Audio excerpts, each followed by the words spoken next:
Good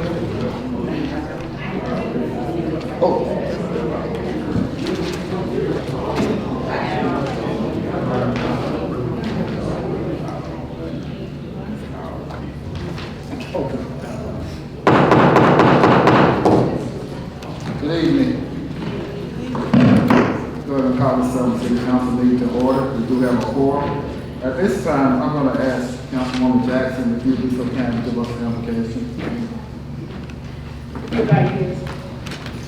Dear Heavenly Father, merciful Savior, and great deliverer, we come before your humble throne, asking for forgiveness for each and every one of our sins, casting ourselves down before you, Lord, realizing, understanding, and knowing that we're nothing without you. Lord God, we ask right now that you move in us, move through us. We yield our members, Lord God. We yield our mouth. We yield ourselves to your will and to your way.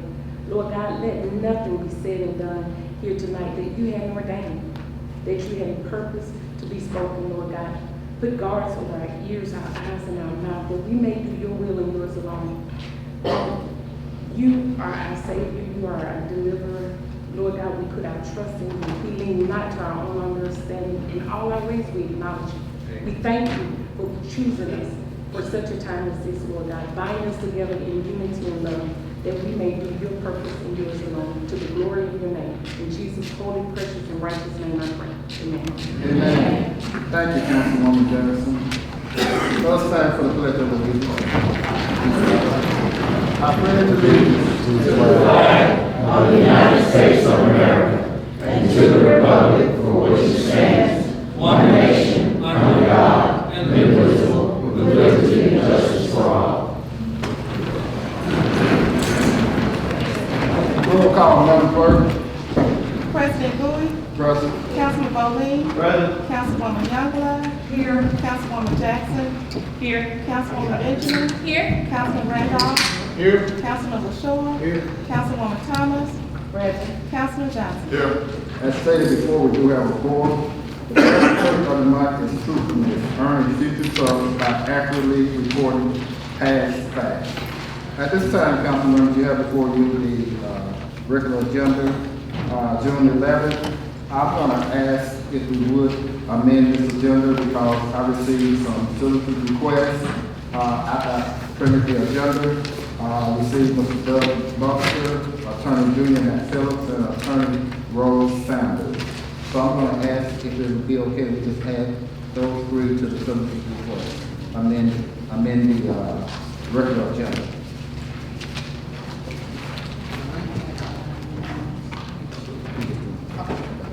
So moved, Mr. President. Okay, we have a motion on the floor by Councilman Bowling, second by Councilwoman Benjamin. Any further question, discussion? Roll call, Madam Clerk. President Bowie, Yes. Councilman Bowling, Yes. Councilwoman Youngblood, Yes. Councilwoman Jackson, Yes. Councilwoman Benjamin, Yes. Councilman Randolph, Yes. Councilman LaShaw, Yes. Councilwoman Thomas, Yes. Councilman Johnson. Yes. Okay, the regular agenda passed unanimously. Councilman Johnson. Mr. President, to make an announcement, let everyone know that the elevator, our order, please stand tested. Me and Mr. Obama, we got stuck on it earlier. Came up, then went all the way down the basement, let us out right, thank the Lord. So we took the steps back up. All right, thank you. That's a little dicey start to the meeting, I gotta tell you. Council members, you have before you the consent agenda. We have 10 items on the consent agenda. Councilman. Okay, I do. Council members and Mr. President,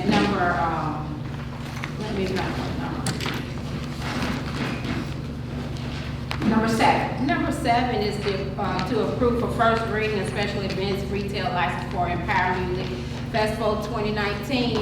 I am aware of the rule, but I'm asking you if you would suspend the rule. This is our friend Michael Johnson, NFL Michael Johnson, and we have Councilmember Michael Johnson too. But they finally had a meeting that I could attend, and I was thankful that I attended on Friday, along with Councilwoman Thomas.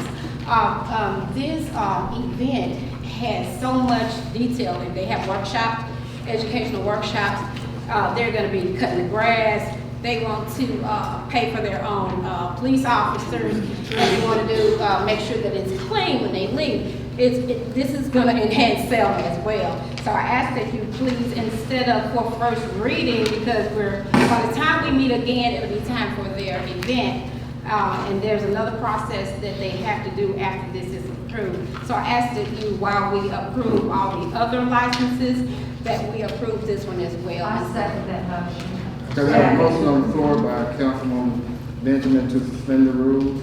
A second by Councilwoman Youngblood. In order to suspend the rules, it has to be a unanimous vote. So at this time, Madam Clerk, roll call to suspend the rules. President Bowie, Yes. Councilman Bowe, Yes. Councilwoman Youngblood, Yes, and I certainly implore the C2 to want to vote yes on Please. this. Councilwoman Jackson, Yes, and I say thank you to Councilwoman Jackson for removing herself. She's not present, Madam Clerk. So yes for me. Councilman Randolph, Yes. Councilman LaShaw, Yes. Councilwoman Thomas, Yes. Councilman Johnson. Yes. Okay, the rules were suspended.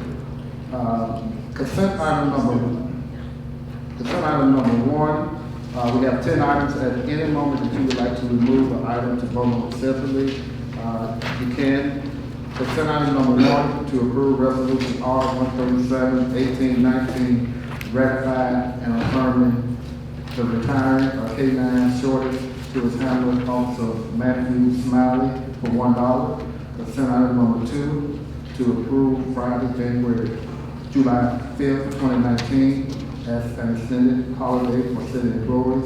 Consent item number three, to approve a payment in the amount of $2,154.50 for legal fees. Consent item number four, to approve for a lounge retail liquor class 1 license for Club 27. Consent item number 5, to approve for a special event license for Jazz on the Grass.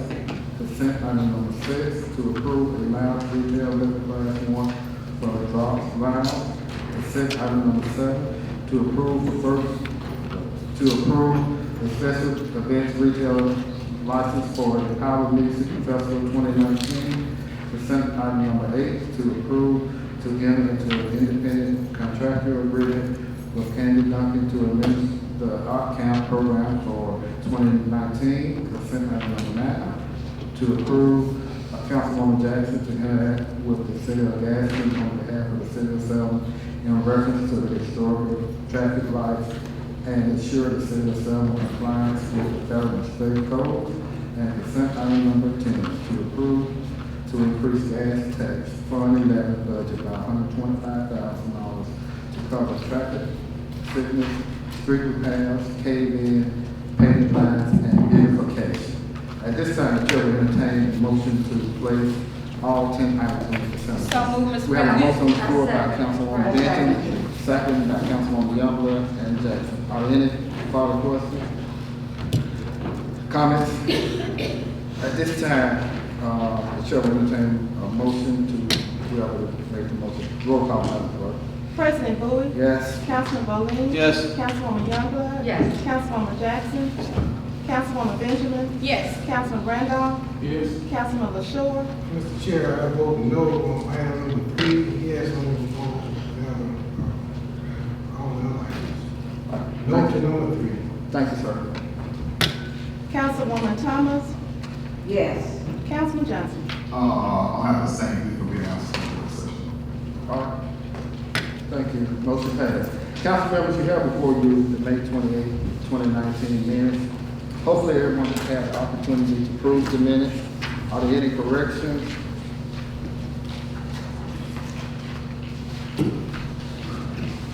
Deletions? At this time, the chair will entertain a motion to approve the May 28, 2019 minutes. So moved, Mr. We have a motion on the floor by Second. Councilman Bowe. We have a second, Councilwoman Youngblood. Roll call, Madam Clerk. President Bowie, Yes. Councilman Bowe, Yes. Councilwoman Youngblood, Yes. Councilwoman Jackson, Councilwoman Benjamin, Yes. Councilman Randolph, Yes. Councilman LaShaw, Yes. Councilwoman Thomas, Yes. Councilman Johnson. Yes. Okay, the motion passed for the approval of the minutes. Now, council members, we're down to the announcements. there any announcements at this time that you would like to make? Mr. President, Yes, sir, Councilman Short. for the item that I had on the agenda, that is for the council to vote up or down the opportunity to rehire 13 workers on a temporary basis. We're going to ask that the table to the next council meeting so that our attorney will bring back some legal questions that has been asked by some of my colleagues. Thank you, Councilman Short. Any other announcements, comments? Councilwoman? Two things, Mr. President. And one, I'm bringing another announcement because I meant to bring it under consent, so let me slide it here. In reference to, one more thing, the Empowerment Music Festival, with the enhancement that they will be doing before the city, I'd like for us to see if we can give them, Councilwoman Thomas especially, hope you're rooting for this, a flat fee, or whatever that may be, a flat fee for the weekend, because it's 3 days. A flat fee of whatever that amount will be. So if I could drop that in your spirits, and you can consider that they will pay for police officers. They are going to cut Riverfront Park. They are going to do the cleanup rather than public works. And so I'm not saying what that fee should be, but what I'm saying, can we give them a flat rate for the 3 days instead of you can go here and pay this, go here and pay this, go here and pay this. Can we give a flat rate for the 3 days? The second thing, that's about the same subject. Yeah, okay. I just wanted to say what I commend Councilwoman Benjamin, and also I wanted to really say this. I don't want the folks in the audience or the folks, are we on the radio yet? Yes. I think We are. so. Well, hello, people. Long and good. Oh, yay! Hello, Radio Land. It's been a while. But anyway, I just wanted people, I did not want people to think that we just had gotten acclimated to pulling fast ones up here when we suspended the rules. That's something we don't do regularly and we don't do lightly, but when there are certain situations, and these are certain circumstances, and this is for Michael Johnson's organization, and Jimmy Coleman, who has been a long time do-gooder in Selma, doing good things when he was with Calvin Foods and he was with Steve Harvey, and he has always remembered his home. Yes. Michael Johnson, suffice it to say, has always remembered his home. Yes. And shared his largesse, and his mother, Thomasine, and his dad, Sam. I mean, we ought to be paying them and all the things they've done for us, but so we need to really think and be really gracious and thankful for all the things that they have done. And we have so been missing something on the 4th of July, and they are gifting us a nice quality 4th of July weekend. Absolutely. So, I mean, that's a gift horse. We're looking for now. So I just wanted to add that. And I'm going to make the meeting when I can. Thank you for keeping me on. Councilwoman? Okay, so the second thing, I want to make this announcement. So I want to tell you this, council members, so you are aware, and so that if this turns in, I don't want this to turn into a possible lawsuit, so let me make you aware. And if anyone can get out in front of it, Mr. President, please do get out in front of it. About an hour ago, a citizen called me. They ran a red light, and they were stopped. The K-9 unit was called. They were asked out of the car. The dog was pulled out, and so we have this incident of a dog being pulled out. The car was towed, and the person had to pay $200 to the record service to get the car out. Now, mind you, again, this person ran a red light. She saw the green arrow light come on. She admitted to the police officer, and she said, I just saw the green, and I started moving straight. And she said, I know I ran the red light. I apologize. I know that I ran the red light. And so some things went on. And I didn't ask her the officer's name because I didn't want to know. I didn't want to know who it was. And so some things went on. They called another person, and that person came with the canine pulled out the car. They touched this person in a way that she felt like she should not have been touched. She asked if I'm being arrested. That question was never answered of her. And so council members, if we could get out in front of this, the city of Selma has enough lawsuits. We have enough of that going on, it's way too many because of this administration. If we could get out in front of that, Mr. President, and find out when that ends, I needed to let you all know that ahead of time so that if we can get out in front of that, let's do that out in front of that before people start calling lawyers. Thank you. You want to put the motion on? Oh, yes, thank you, Mr. President. I'd like to put a motion on the floor that we engage in conversation for a flat rate for Empower Music Festival. And then Councilwoman Thomas maybe bring us that, whatever that negotiation is, can you bring it back to the council so we can vote on it? Yes. All right, we have a motion on the floor by Councilwoman Benjamin. Do we have a second? Second, Councilman Johnson. Councilwoman Thomas, you got your hand up? You got your hand up? Yeah, you Okay, go were ahead. saying that any announcements we have. Oh, I would like to make this. we're gonna vote on this and then I'll come back to your Okay. announcement. Roll call for one flat rate for the weekend, Empower 2019. Roll call. President Bowie? Yes. Councilman Bowling? Yes. Councilwoman Youngblood? Yes. Councilwoman Benjamin? Yes. Councilwoman Jackson? Yes. Councilman Randolph? Yes. Councilman LaShaw? Yes. Councilwoman Thomas? Yes. Councilman Johnson? Yes. Okay, the vote was unanimous. Thank you, Ms. Coleman, and thank you, Ms.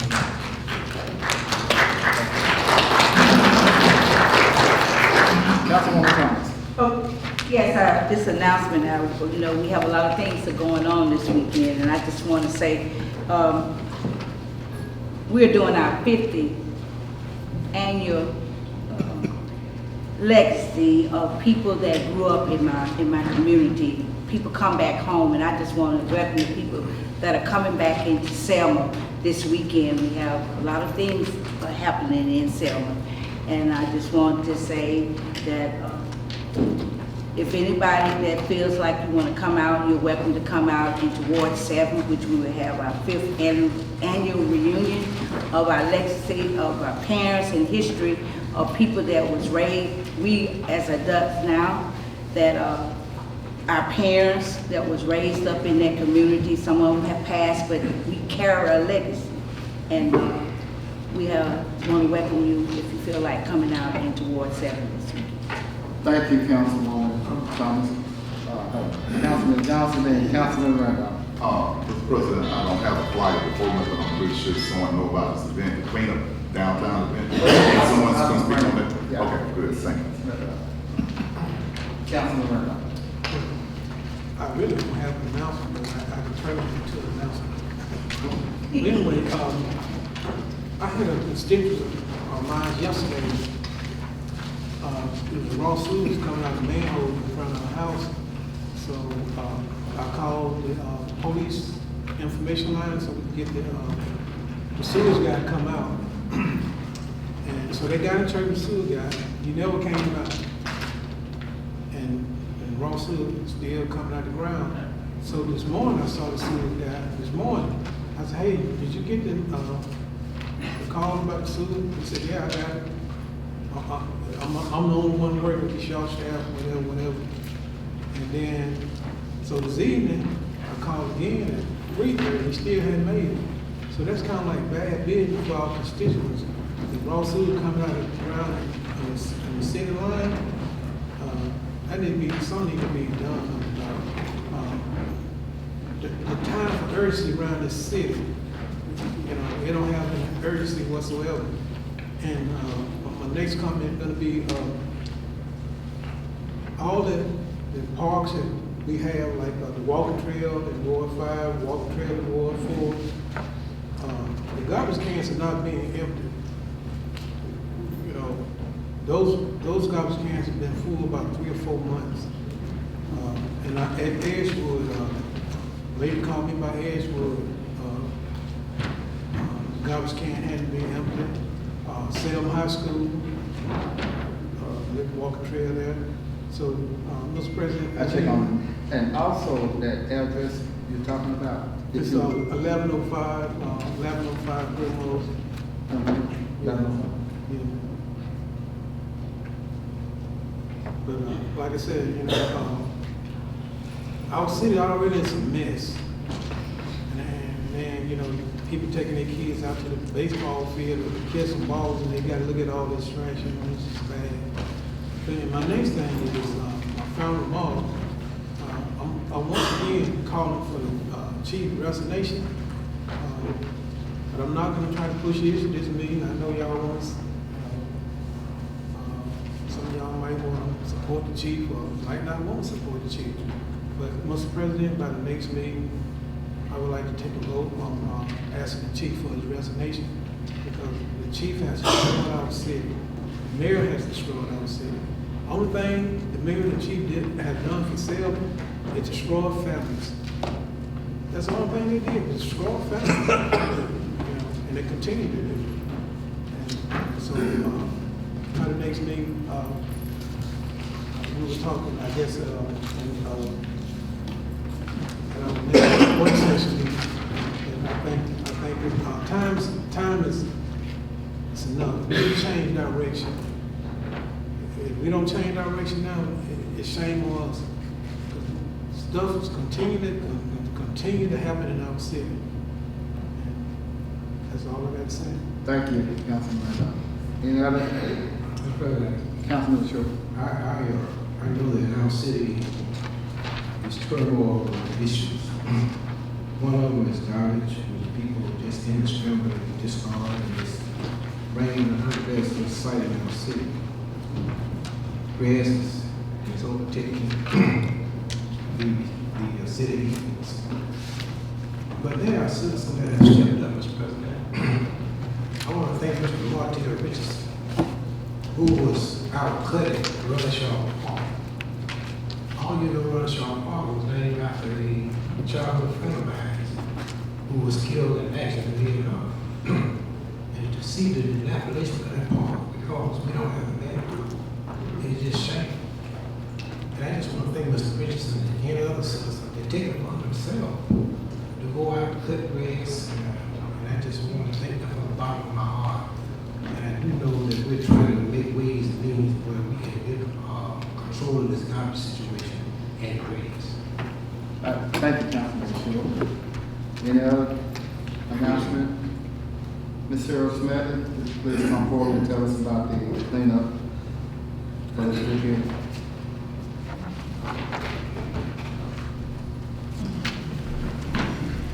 Good afternoon, council members. Good afternoon.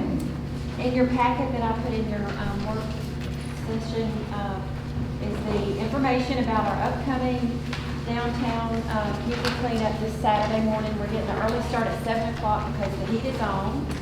And it's a busy time. It's the peak season for our tourism. We've had visitors here from the Reader's Digest European publication touring today. We've got from Amsterdam, we have groups coming in this week as well as next week, and I'm sure all throughout the summer. So we partnered with Black Belt Benefit Group and the coffee shop, and like I said, we're going to start at the foot of the bridge at Selma City Park and get organized out and work our way north down Broad Street. And we've got working with the Selma High School Athletic Department and various organizations, because it's a community service project, so they can get credit for those hours as well as some sororities and fraternities. So appreciate your support, and hope you can come out and join us bright and early Saturday morning. Thank you, Ms. Smith. Are there any Councilwoman Thomas? Also, Mr. Bidler, I will be out with you, and I will supply the bags, the pickup sticks, and hopefully I'll be able to get some gloves too. Great, great. All right. Councilmembers, also we help with discretionary funds, take up with this endeavor. Ms. Selma, if you would be so kind to give us a discretionary fund so we can pass it around. Ms. Bailey, can you email me the second part of that handout you gave us, dear business owners, regarding the adopted block program? Yes, I certainly will. That's the second phase. Thank you. Thank you. Okay, thank you. Now to the citizens' request. Judge Maggie Drake Peterson, Green and C Strategies. Judge.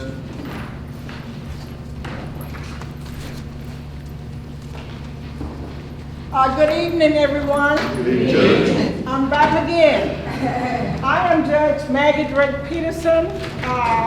As you may or may not be aware, I'm a retired circuit court judge out of the state of Michigan, a position that I held for many years, as well as a retired Detroit police sergeant.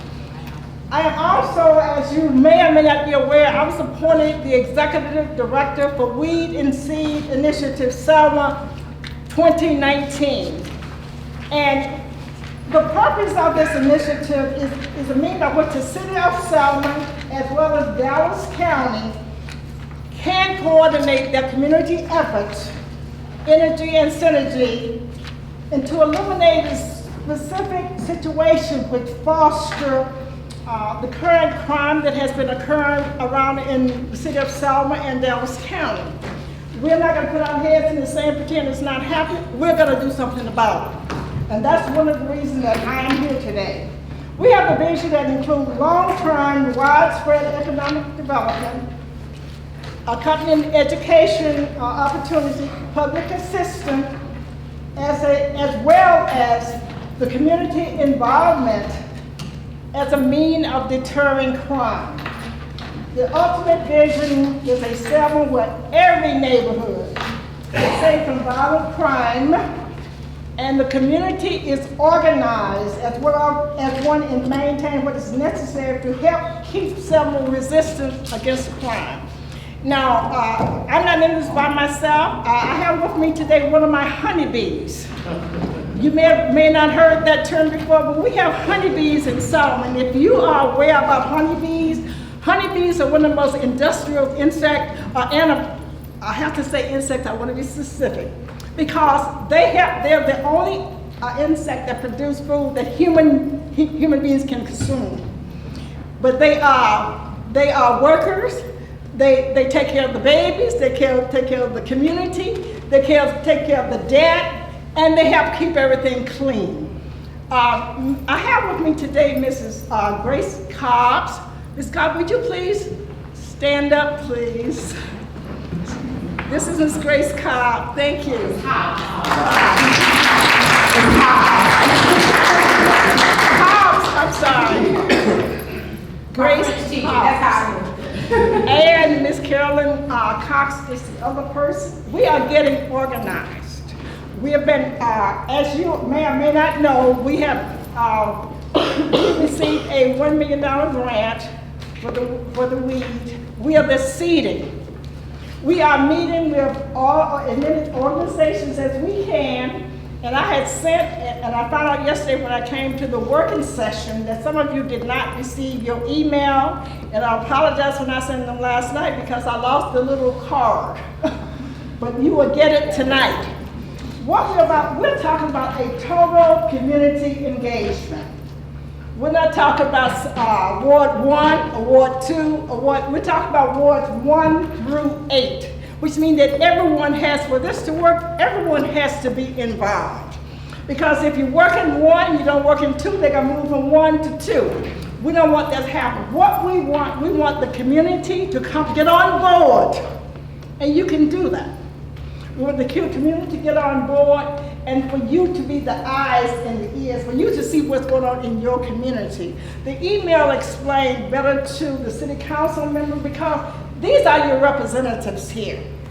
And they're the one who know who's in the community, and they're the one who know the community leaders, and they're the one that we would like to come into your community to talk with you, to help get you more organized. Because we want, if Johnny's throwing paper on your line, you're supposed to say, Johnny, pick that paper up. If you see something going on that needs to be reported, please pick up the phone and call. We are asking you to get on board.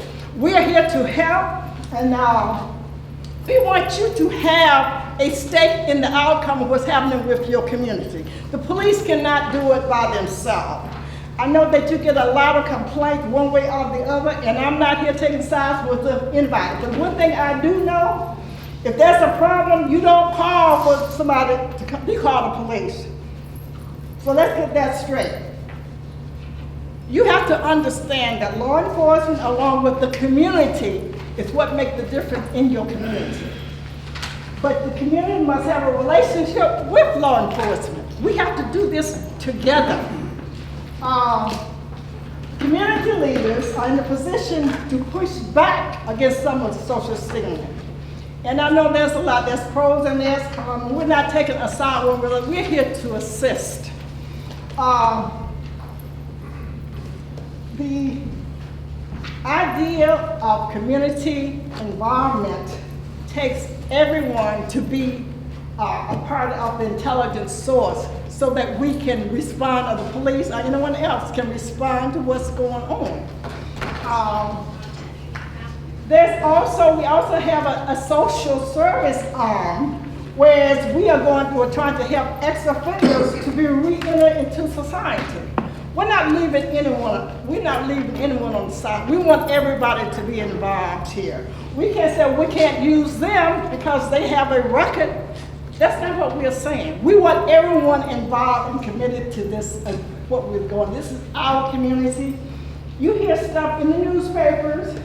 We are going to determine who we are. We're not going to let the media determine that we're one of the worst cities in the United States of America. That is not a fact.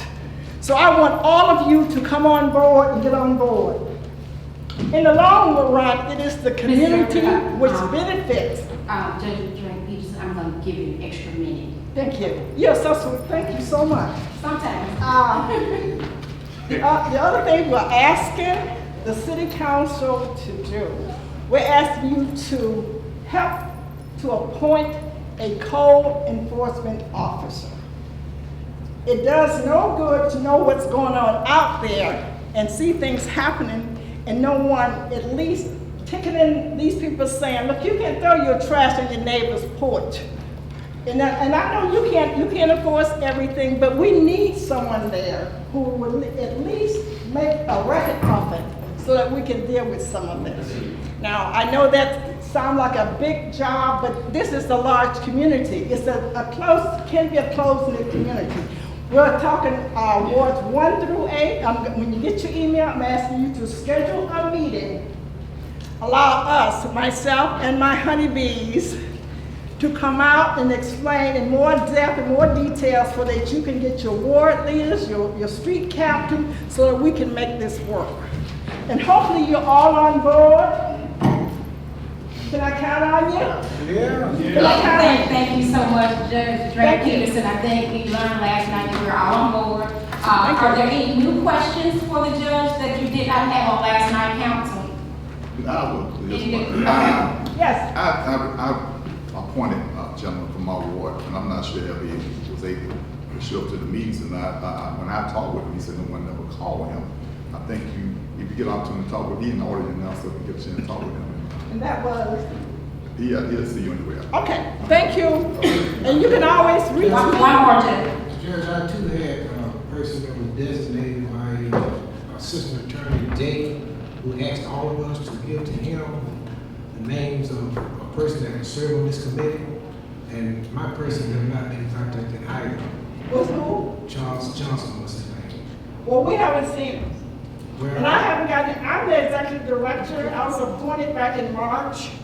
And all the names that I have, they get emails from me almost every other day, letting them know what's going on. So if you would send it to me, and I'll be happy to give you my email address and my phone number, but please call me and let me know who that person is, because I will personally contact them. could I recommend that you contact Attorney Day, who represents Eric Day. Eric Day, who represents Richard Moore, who's the U.S. Attorney.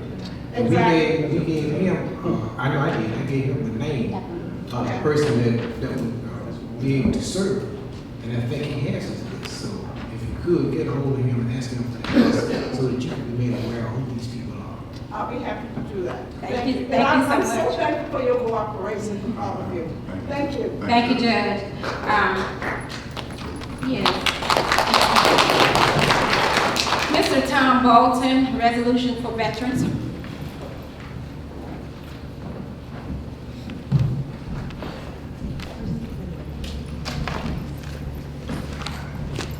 Thank you and good evening. Good afternoon or whatever. I represent a group that wants to bring a veteran center, resource center in multiple locations to Selma. Started out being a $4 to $6 million job and restoring the Brown YMCA as the primary source. Due to some of you, namely Susan Youngblood and Johnny LaShore, we've gathered momentum and we're now looking at a potential vacant building for housing. And we're also looking at the Good Sam building for a transitional home. We don't need any money. That's the first question I get asked. Yes. But what we do need is your support, and if we could, a resolution to that effect, saying that you will work with us and you support this idea. We have not totally clinched the deal with the VA. We're meeting with them next Tuesday, and they are excited about the possibility. This could be a pilot program. Our veterans here have to go to Montgomery, wait 6 to 8 hours, and sometimes they get sent home and they have to come back. And that's not right for people that have served you and me in our country. We want to do this for our veterans, one of which is standing right there. He's about to stand with you. And Sam Randolph, he hasn't been able to join me because he has to work. Imagine that. 3 jobs. I have a presentation and executive summary. I'm not going to read it to you because I know you can all read. But I would like to, those of you who do not have it, I would like to share it, leave it with you, let you read it, and y'all please consider our request for a resolution. John? Mr. Bolton, thank you. We knew that you were coming, and so we actually have a signed resolution in support of what you just asked.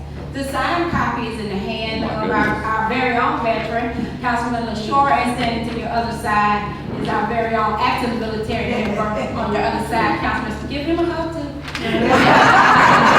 Councilman Sam Randolph. I would like to read this resolution. Whereas the great state of Alabama has within the top 20 veteran populations per capita within the United States, and whereas Selma, Dallas County, Alabama has approximately 2,502 resident veterans, and whereas our veterans return from tours of duty and seldom receive meaningful recompense and recognition for their service and sacrifice, and whereas aging veterans require increasing and specialized care, and whereas upon separation from the military, veterans face a myriad of challenges unique to their population and stand in special need of quality, coordinated care geared toward the specific demands of the complicated issues surrounding veterans, including complex medical, emotional, mental, psychological, occupational, relational, and spiritual well-being.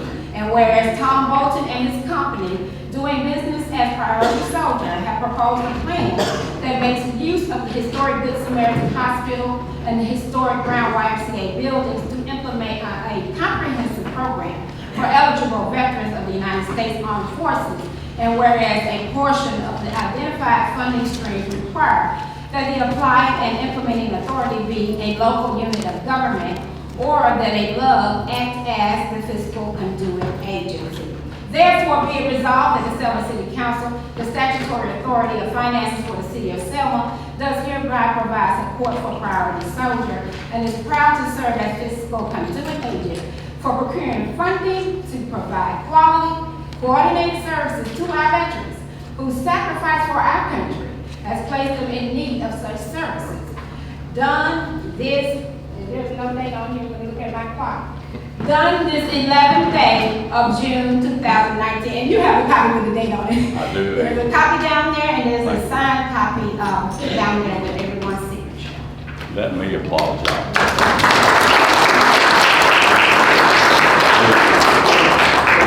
Councilwoman Youngblood. That's not necessary, not problem. And let's just take the opportunity to applaud our two veteran council. Amen. As not for these men, we wouldn't be here. We might be talking Japanese or German. Thank them every chance you get. Thank you. Appreciate it. A picture, okay. You might, some of my debtors might get that. Thank you. Sure. Good to see you. One of these days on weekend, me and you will get together. All right. It's Selma Schubert, Municipal Report.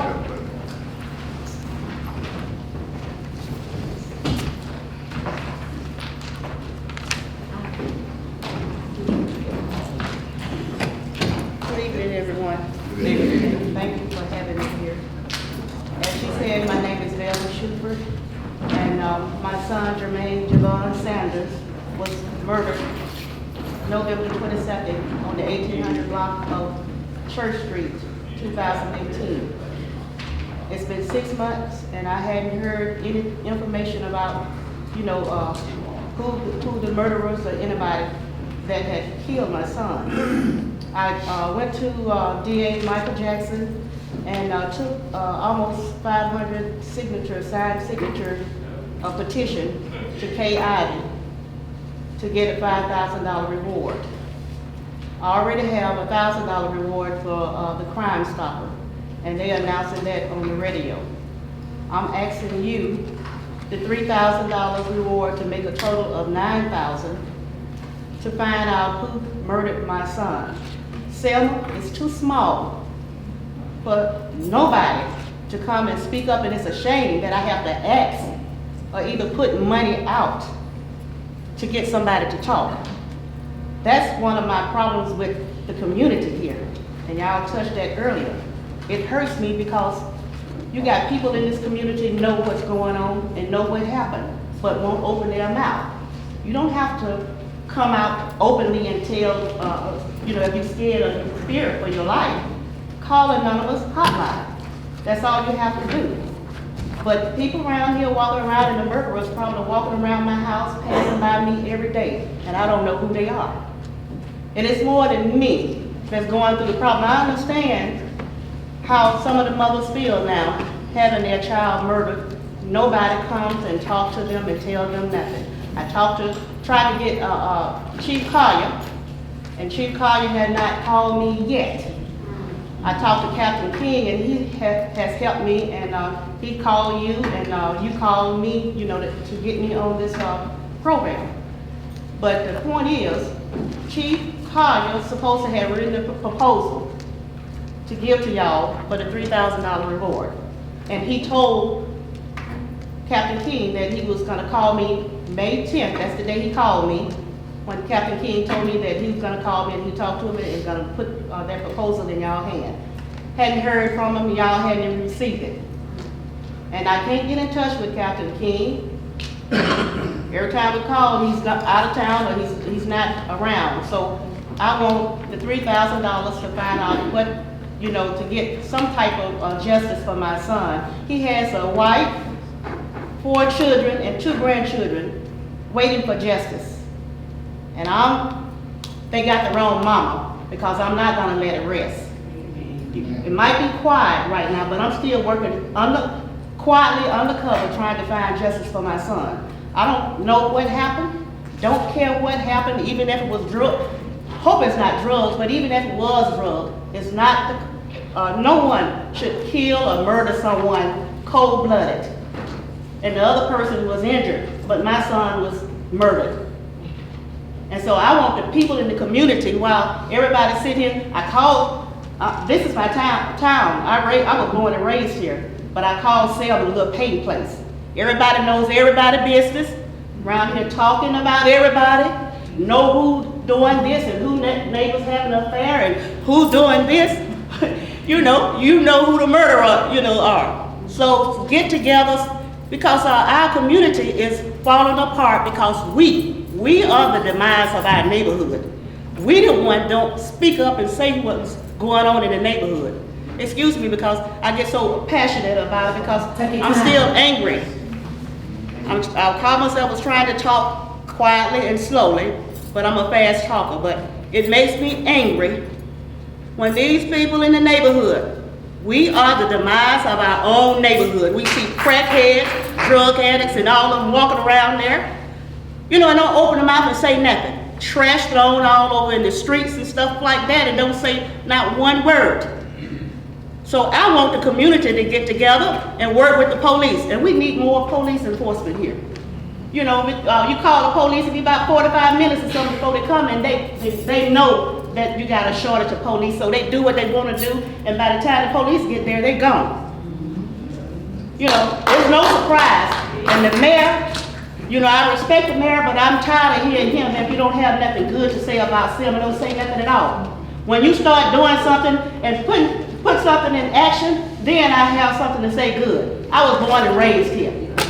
So you got to talk about the good, the bad, and the ugly in order to make things right here.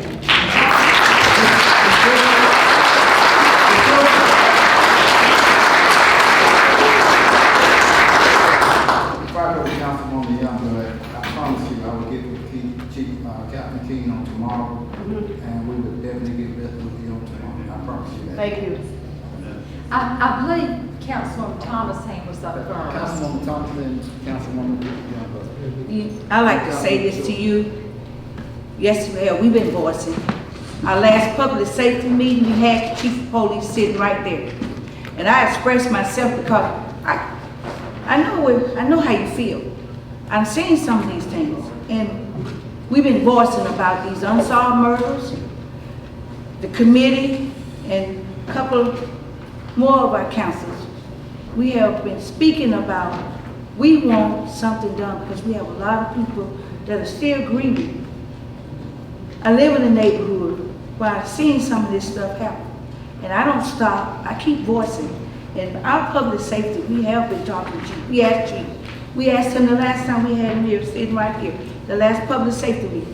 What are you gonna do about these unsolved murders? We don't want these victims to be like cold cases. Some of these people have been murdered over, it's a period of years. And we're strong, we got voices. We feel just like you because it's something that we have to live with when you wake up in the community where someone that you grew up around and somebody just took an innocent person's life and nobody says anything about it. So it takes a community to stand and fight for it.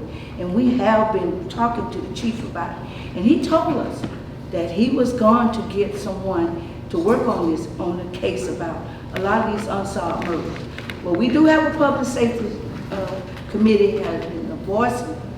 And you know how I am when it comes to stop the violence, the shooting, and the killing that happen in our community.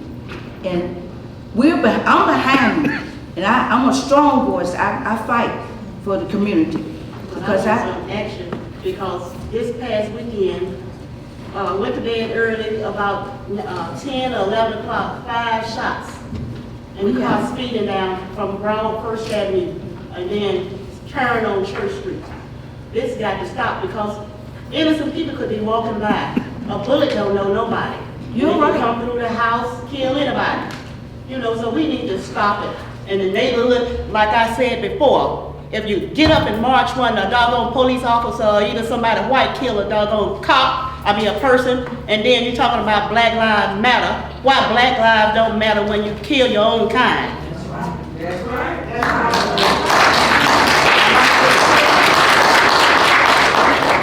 Are you finished, Councilwoman? Yes. Hey, Ms. Shepherd, I think you and I have talked before. When did this happen? When did you know November 22nd, 2018, about 8:15. Had just left my house for Thanksgiving, right around the block from my house. And we heard a barrage of gunfire, just like it was in the military, and everybody dove to the floor. Had a house full of guests. My son had just left there. We didn't even think it was him. We didn't even know he had turned on that street. I'm so sorry. And everybody dove to the floor calling 911, and it sounded so loud, it sounded like it was hitting my house. That's a terrible thing anytime, but particularly over the holidays, what a terrible. I'm giving you my card with my number, and there's some other questions that I want to ask you to see if there are other ways. Years ago, I used to work with crime victims and people who had loved ones murdered. So there's some things, particular things I want to ask you, but this isn't the appropriate venue. But I'm so sorry about your son. I wanted to ask the president if we could do discretionary money. I'm about to go and do the discretionary forms. Is this something we could do discretionary for, or are you gonna have to see what, okay, we'll look for some other things. We certainly will help you if we can. We have had far too much of this. And yes, we are all so frustrated about things. And let me say this, Judge Peterson talked about the Weed and Seek program.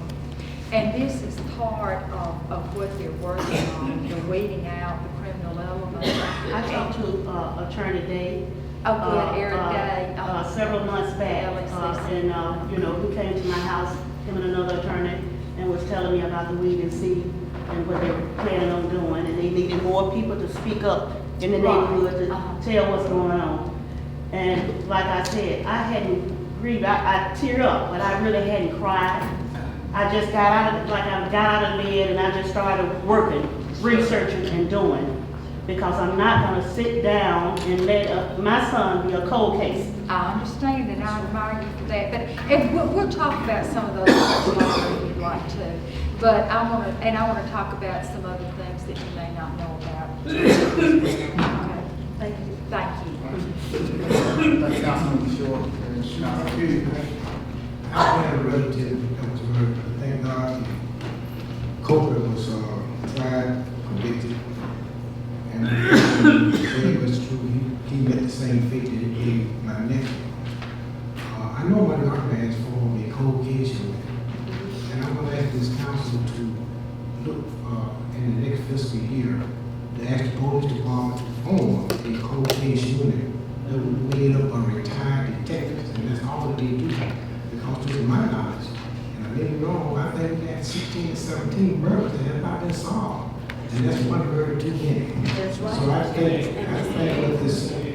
with this cold case unit that will be put together in Selma, maybe some of these murders will be brought to justice. And maybe the families that have been victimized can get something. I just want you to know grace with you. And we're going to do everything we can to support you. Please do that because we need some experienced detective here that know how to do a case. Because if you go to a house and they got a camera and you ask for that camera and they say it's broken, what do? You get a court order and you go get it. Well, I think with retired detectives whose primary jobs they need to work on unsolved murder, not to do traffic stops, not to do burglaries, not to do drug raids, but to work on these murders that's taking place in our community. I think we can get something recent. Thank you, because I not only want it for my son, I want it for every child that's been murdered. Everybody that child has been murdered, I want it for all, not only for my son. Thank you.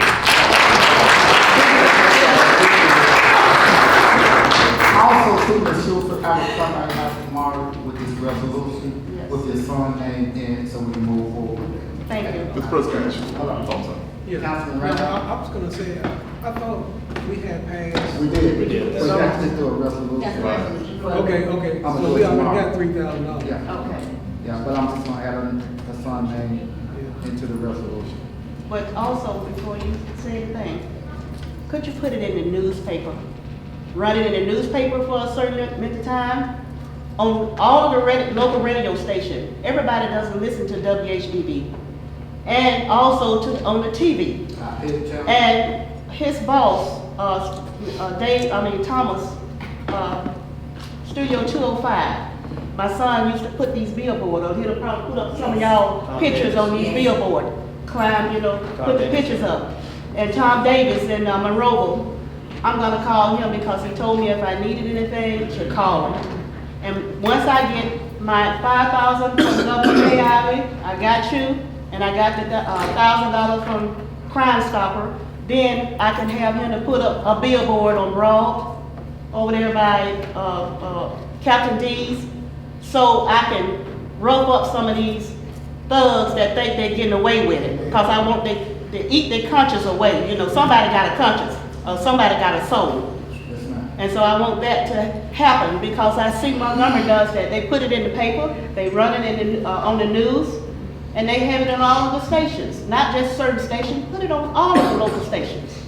And then, so people can, because some people hadn't even heard about the Crime Stopper. And when you put it on that Crime Stopper, reword it. Because I heard it this morning, it says that you might get up to $1,000. Some people out there might think, oh, I'm not gonna get nothing but maybe $200, $400, or $500.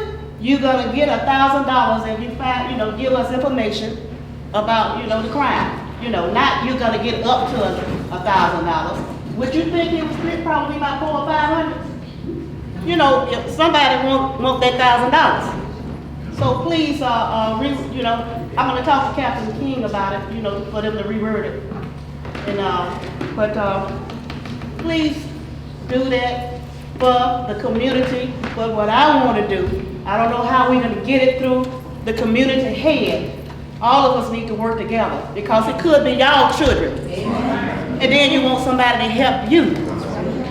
So we need to get together and start reporting these crimes. I know a lot of them don't want to report it because it could be your own children. I'm a tough mama. If I can call the police on my own son when he acting up, I know you can do it for yours. I think we have Councilman Johnson, Councilman Benjamin, and then we'll move on. Mr. President, I think me and you both been talking with a concerned citizen about cameras in the community. Is that weed and seed program, would it be, I know we got some cameras downtown, but would we be able to put some cameras in the community behind the weed and seed program? Okay, because this young man told me he's been talking to you as well. He's been giving us all. So if we can do that, especially the hot spots, put some cameras out. And some shot blockers. Up north they have those shot blockers. They can tell what area that the shooting is at. Yeah. We need something like that too. We currently, that was one of the proposals that we put in the DDC grant. Several shot blockers. So definitely, hopefully we will be able to by 3 or 4. Okay, please, thank you. I can sit down there? No, Councilman Bowling. I think we just like talking to you, Ms. Shupin. I pray that you get that moment when you can stop for just a few minutes and grieve. You have told us that you have not even cried. So I hope that you get that moment. I want you to, because your request, you wanted it to be on television, radio, and everything else. Look, we have a 7 Times Journal here, and I don't think Adam would mind putting it in a paper way and say yes. All right? You are speaking into the microphone of WSFA Channel 12, WSFA. You don't mind, do you, WSFA? He doesn't mind at all. And then we have our social media guru here, Mr. David Blackman. You don't mind posting it, do you, at all? And Mr. President will make sure it gets on the City of Selma channel because you all who have cable, you pay for that channel. You pay like a quarter, 25 cents for that channel. And so make sure she gets that on the television, Mr. President. And then Crime Stoppers, with the whole up to thing, because I want you to be clear before you leave here and not be thinking one thing because I could be thinking the wrong thing. Okay, so this resolution is for all victims, right, Mr. President, covering the 3,000? We have to add his And name. Crime Stoppers is up to because they're not us. They're up to that amount, and you can probably talk to Captain King, like you said, but I didn't want you to leave here to be thinking one thing in your head and this Well, another. I've already talked to Captain King. Okay. And He's gonna reword that for you? Yeah, I'm gonna call him again. He's gonna call him after this meeting. Absolutely. So I will do that. Councilman Bowling, then we'll move on. I appreciate your call for accountability in the community. That's a big part of the weed and seed program is accountability. We get shot spotters, we can locate an area, but we can't do anything if nobody talks to the officers when they arrive on the scene. So I appreciate that call for accountability. Do you have a photo of your son available you can email me? Yes. I should brought it up, yes, thank you. Yeah, I just want to get, I'm going to give it a minute.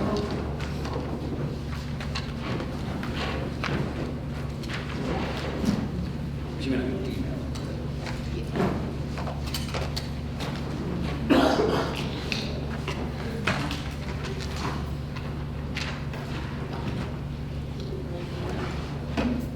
I should have brought the big one, but I didn't want to bring it, it's too Email big. address for you, Ms. But Shirley. that's the obituary. Let's come on. Jermaine was a star football player, and he was a star baseball player. They used to call him Lil Willie Mays because he batted with his left hand. And he was a tough, little smart, little short, little fella, you know, and beautiful personality. Everybody loved him. Sometimes it bothered me because he was just too friendly with everybody, you know, because some of his best friends could be his enemies, you know. So it just hurt me to have to have another child. This is my second child. My oldest child was 26 years old. She was in the military with Mr. Randolph, and she was went to Desert Storm for a year. She was a correction officer in Birmingham. Came back from from Saudi Arabia, and New Year's Eve, it was on a holiday, yes, I can remember. New Year's Eve, her and another officer, which was 8 months pregnant, y'all might remember, and a guy ran them off the highway in a steep ravine, and she was killed. Both of them was killed. The young lady was 8 months pregnant, so I say all 3 of them was killed. And that was my oldest daughter. She was 26 years old, Michelle Sanders, graduated from Selma High, and she was a sophomore going into her junior year at Auburn University in criminal justice. Her picture is on that obituary there too. Her picture's on that obituary. You probably was in the class with her. 87. 87, yes. But the point is, I got my two oldest children. The other one in the car accident, you might as well say that was murder. But it wasn't like my son. He was brutally murdered. So I have 2 more children left. I got a son, 33, and a daughter, 32, and she graduated from University of Alabama, and that's where she works at, and she stays in Tuscaloosa. So every night I have a fear. I worry about all of my children, but the boys, mostly I fear my son. When a phone call late at night, a mother knows. You know, you don't want to get a phone call because you're scared. Black mothers know about their son because they don't know what they're into. So when a phone call, I'm always jumping and up. And I stay up because I always worry. And a mother gonna worry about her children. But I want justice for my son and every child that was murdered here. That's all I can say. Thank you so much.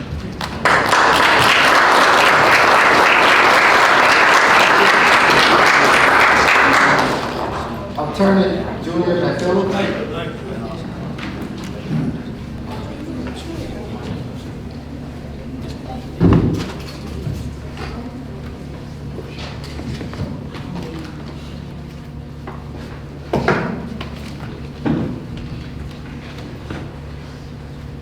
Thank you, ladies and gentlemen of the City Council. I'll try to be brief. I know it's been a while listening to everybody here.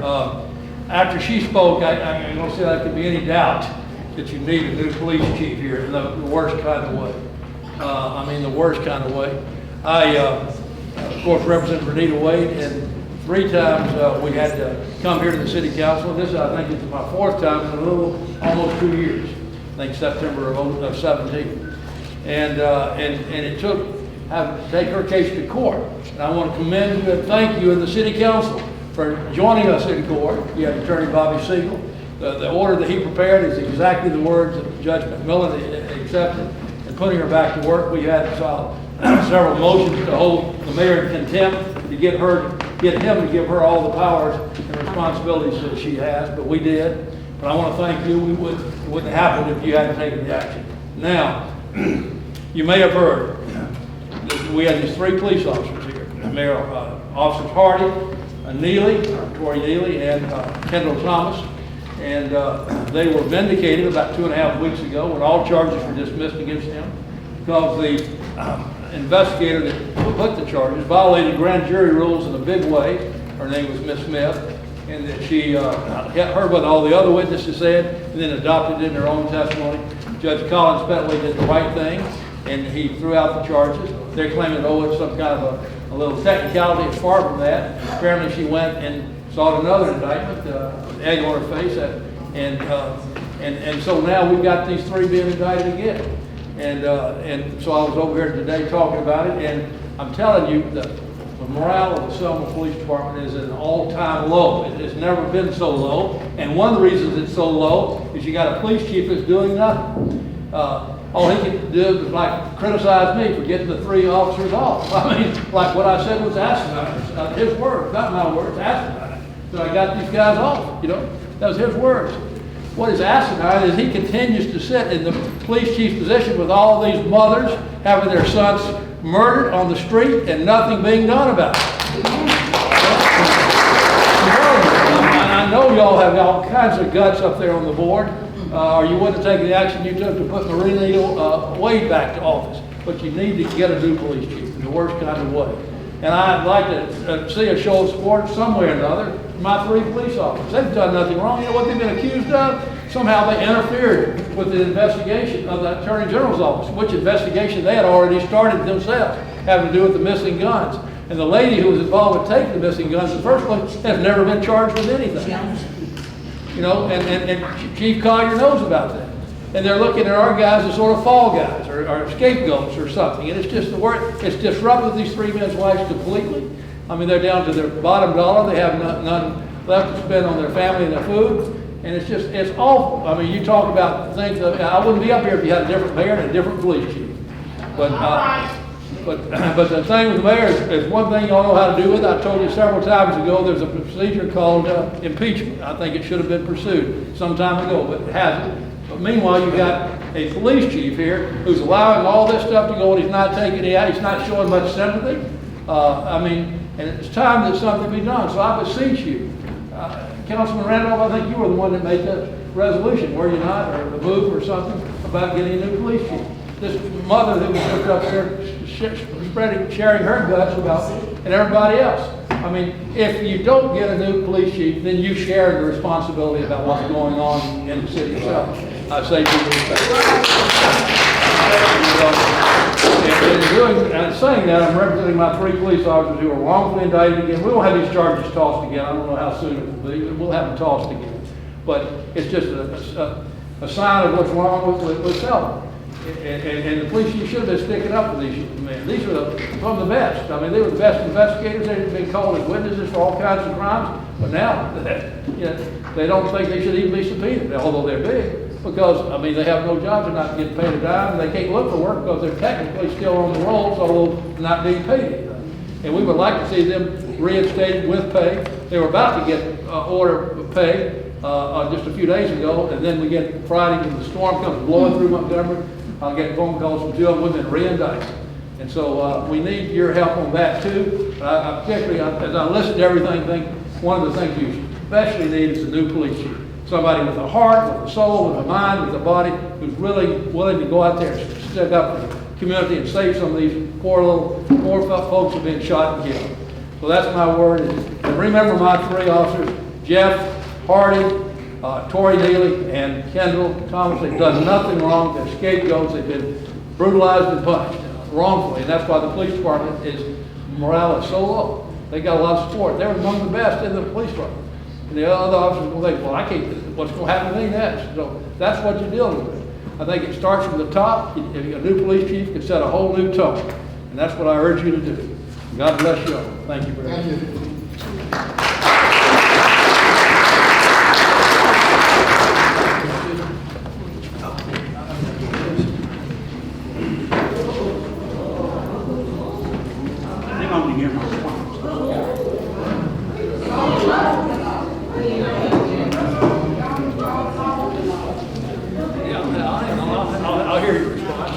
Mr. President, I only heard 15 to 20 seconds of that. Chief, before you start, I just want everybody to know that, no, he's not on the agenda, but I think the president will allow him to speak. So, Mr. McPhillips, you may want to come back in. We don't want a lawsuit for anything that, because we don't know what the chief is about to say. So, we don't want a lawsuit for you like that. This is coming from you personally, right, Chief? I only heard 10 to 15 seconds, and I want to thank the individual for making me aware of it. I have no idea what your purpose is for being here, but I want to be abundantly clear. I became aware last night at 7:30 p.m. that your clients had been re-indicted. I did not testify. No member of the Selma Police Department testified. This was totally an operation of the Alabama Attorney General's office. So if you have an issue, you need to take that up with the Alabama Attorney General's office. I think you should go to bat for them. No. And Chief is gonna address the council, and then, Ms. Mayfield is gonna allow you to talk. Thank you, Councilwoman. By obligation, we are required, any law enforcement agency, by its canon of ethics, is required to cooperate with other law enforcement agencies. But in saying that, I can't be any clearer. No member of the Selma Police Department testified to a grand jury on these most recent indictments. I was completely unaware until 7:30 last night, and I immediately notified the council president that 3 new indictments had been handed down. So it's easy to sit here and point blame at the police department, but this is obviously very serious charges, and I remind the audience that a Dallas County grand jury, this isn't a grand jury out of Shelby County or Montgomery County. This is our peers, the people that live in Dallas County, heard this case presented by the AG's office, not the Selma Police Department, and handed down these indictments.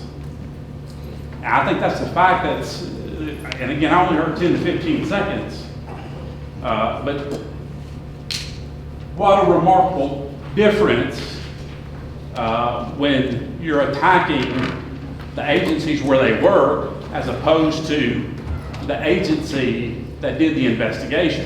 And I can tell you what it's about. At the state level, there is a high level of immunity in civil lawsuits. At the local level, it's much lower. He's not attacking the Attorney General's office because he can't overcome that immunity for a lawsuit. It's much easier to attack the city and try and get a lawsuit here. But I can't be any clearer than I'm being. No member of the Selma Police Department, nor myself, testified to a Dallas County grand jury So you did. in the most recent indictment. And not only that, I was not aware they were indicted until 7:30 last night, and then I immediately picked up the phone and called the council president and made him aware. Why And the with chief that- ain't standing behind the officer?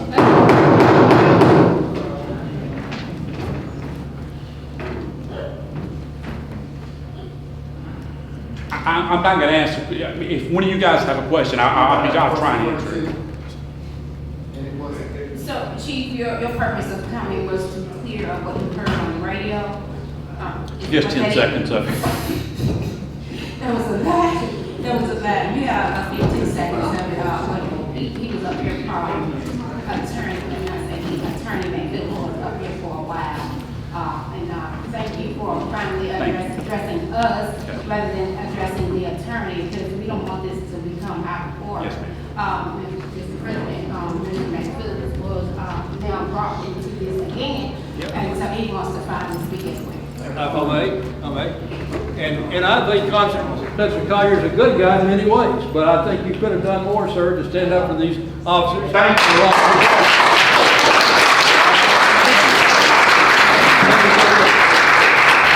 I agree with him. I don't think he testified in front of a grand jury, but Susan Smith, who was pushing this whole thing, used to be somebody that worked in the office there under him. He should have known. I think he could have stopped it. And then what they're being charged with is just nonsense. It's nothing that they interfered with the investigation. These are investigators themselves. If they're good investigators, they probably ought to interfere. with whatever's going on, you know, to get to the truth. Two different sets of investigators with two different sets of ideas about what to do. And my criticism, again, of his office and of him is bigger than what happened to my 3 police officers. It's as big as the lady that was standing here before.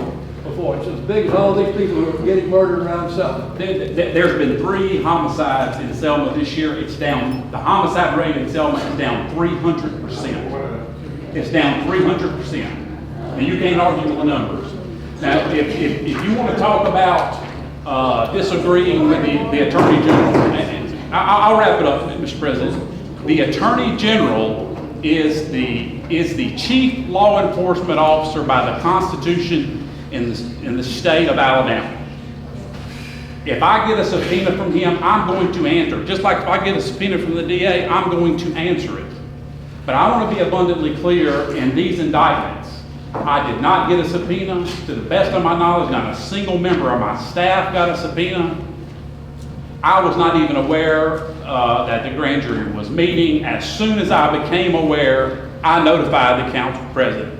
As far as standing behind the officers, the Attorney General's office has approximately 40 to 50 investigators. That is their job to investigate white-collar crime or crime of public corruption. It is my job to be the police chief in Selma. Thank you. Thank you, sir. Thank you. Well, I just say, why hasn't the lady who was involved in the stealing of guns in the first place been charged with anything? Right. And not only that, the one who was involved with the stealing of the weapons in the first place. And to interfere with somebody else's investigation when you're investigating yourself, the most they would do is try to get the truth over to investigators from the AG's office who may not have agreed with them on some point. Point of order of information, Mr. President, and Mr. Phillips, I have the utmost respect for you, but you shouldn't be trying, y'all shouldn't be up here trying to try this and making a spectacle. You're better than that, you're welcome. Okay. Thank you. Chief, before you go, if I could, the lady that was up there before was talking about cold case murders that were going on. Yes. And she was requesting, I guess at some point you were supposed to contact her and have contact her. We have created a cold case squad. See, great. But keep in mind, it is in conjunction with the Alabama Attorney General's office, who specializes in cold cases. I'm not going to take any, just like I told you in your office today, I'm not going to take anything away from those 3 investigators. They are good investigators. But they have been indicted by a Dallas County grand jury. Those two separate things. I know. And also too, can you clarify, since in my office today, we had a read-and-see meeting? Yes, sir. Talking about the read-and-see meeting that we had today? Yes, sir. And we made a request of about $600,000 worth of equipment to fight crime in Selma, and every indication is we're going to get the funding for that. And I want to thank President Bowie and Councilman Bowling. We did have a for their read-and-see time. meeting today. Yes, sir. Okay. All right. Thank you. Councilwoman Jackson and Councilwoman Brown. Chief, the only request I have for you is that you turn around, speak to Ms. Sugar when you leave today, and make sure that you address her concerns.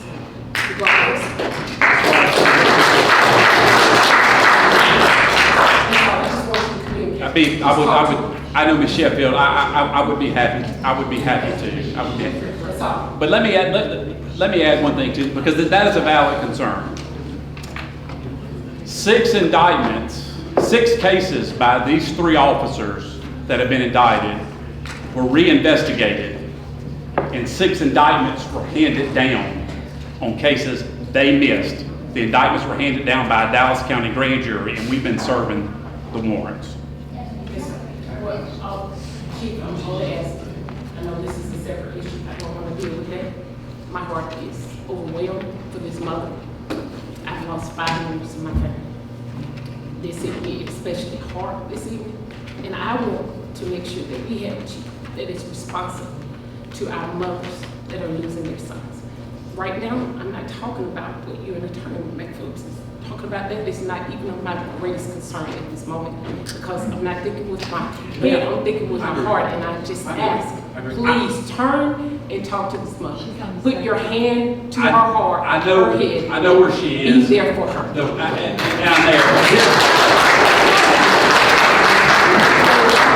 It's easy to clap. I'm familiar with the case when people will not come forward and testify. And unfortunately, in Ms. Sheffield's case, people know things and they won't come forward and testify. That's where, as a community, we've got to stand up. Councilman Randolph, then we'll move on. Well, as I've stated before, you know, I'm dumbfounded with this chick. But I'm gonna say it to your face, I'm just calling for your resignation.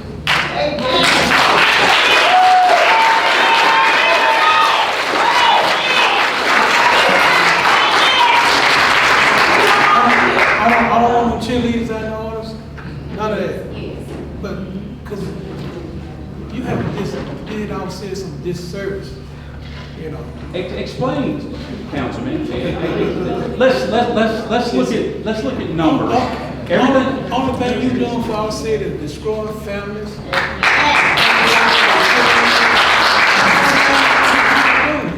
You know, and you know, council, we need to take a different direction. Councilman Randolph, all crime is reported in what's called ComStats. The ComStats for Selma are down dramatically. Let me remind you, 3 months before I became chief, the police department walked off the job. They walked off the job. This is the department I inherited. Let me finish, please, and I'll let you finish. You've been very respectful, and I'll be respectful. The year I became chief, there were 16 homicides. 3 were solved. 3. Our clearance rate is over 60%. Now, I know those numbers will never bring back Ms. Sheffield's child. I understand that. I completely understand that. But all I can argue is the ComStats. And if you look at the numbers, we've had 3 homicides this year. One's too many, but we're down hundreds of percent. Hundreds of percent. Make sure we're speaking of, is it Shepard or Sheffield? Sheffield. My name is Selma Schubert. Okay. I just want to make We've sure. also got a Sheffield as well. Okay, so this one is Shepard. Thank you, Chief. Thank you, Councilman Randolph. Mr. Doug Foster, please come forward.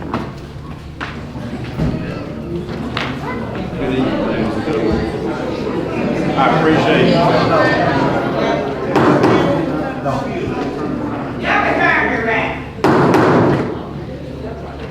Good evening. I appreciate you allowing me to stand before you this evening. I represent Cemetery Preservation Group. We are a nonprofit organization, and we would like to do work and have work done by professionals within the 3 city-owned cemeteries. In order to do that, we would like to get written permission from the council allowing us, and each of you should have a list of some of the things that we want to do, closing open graves and repairing and cleaning grave markers and things like this. We would like to get written permission to be able to proceed and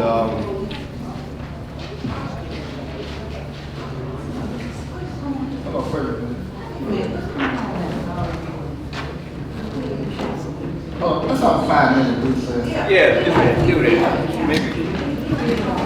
have a motion for a 5-minute recess. So moved.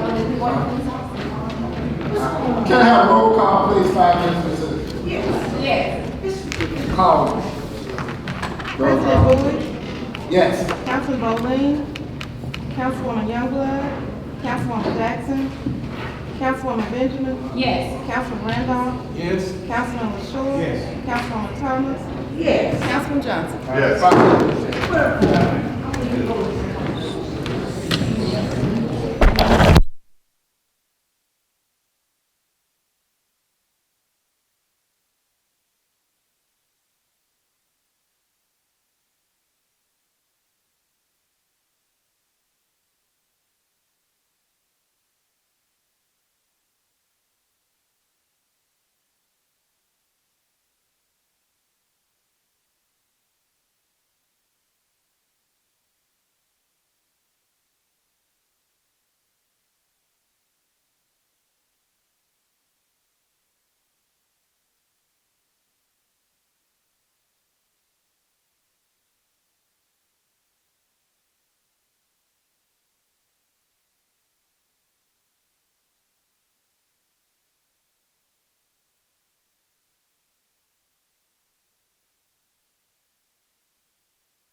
Youngblood, second.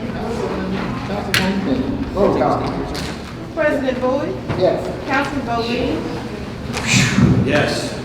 Councilwoman Youngblood. Yes. Councilwoman Jackson, Councilwoman Benjamin. Yes. Councilman Randolph. Yes. Councilman LaShaw. Yes. Councilwoman Thomas. Yes. Councilman Johnson. Yes. All right. Back to you, Mr. Buster. Thank you. All right. I appreciate y'all taking a minute to let me come and visit with you.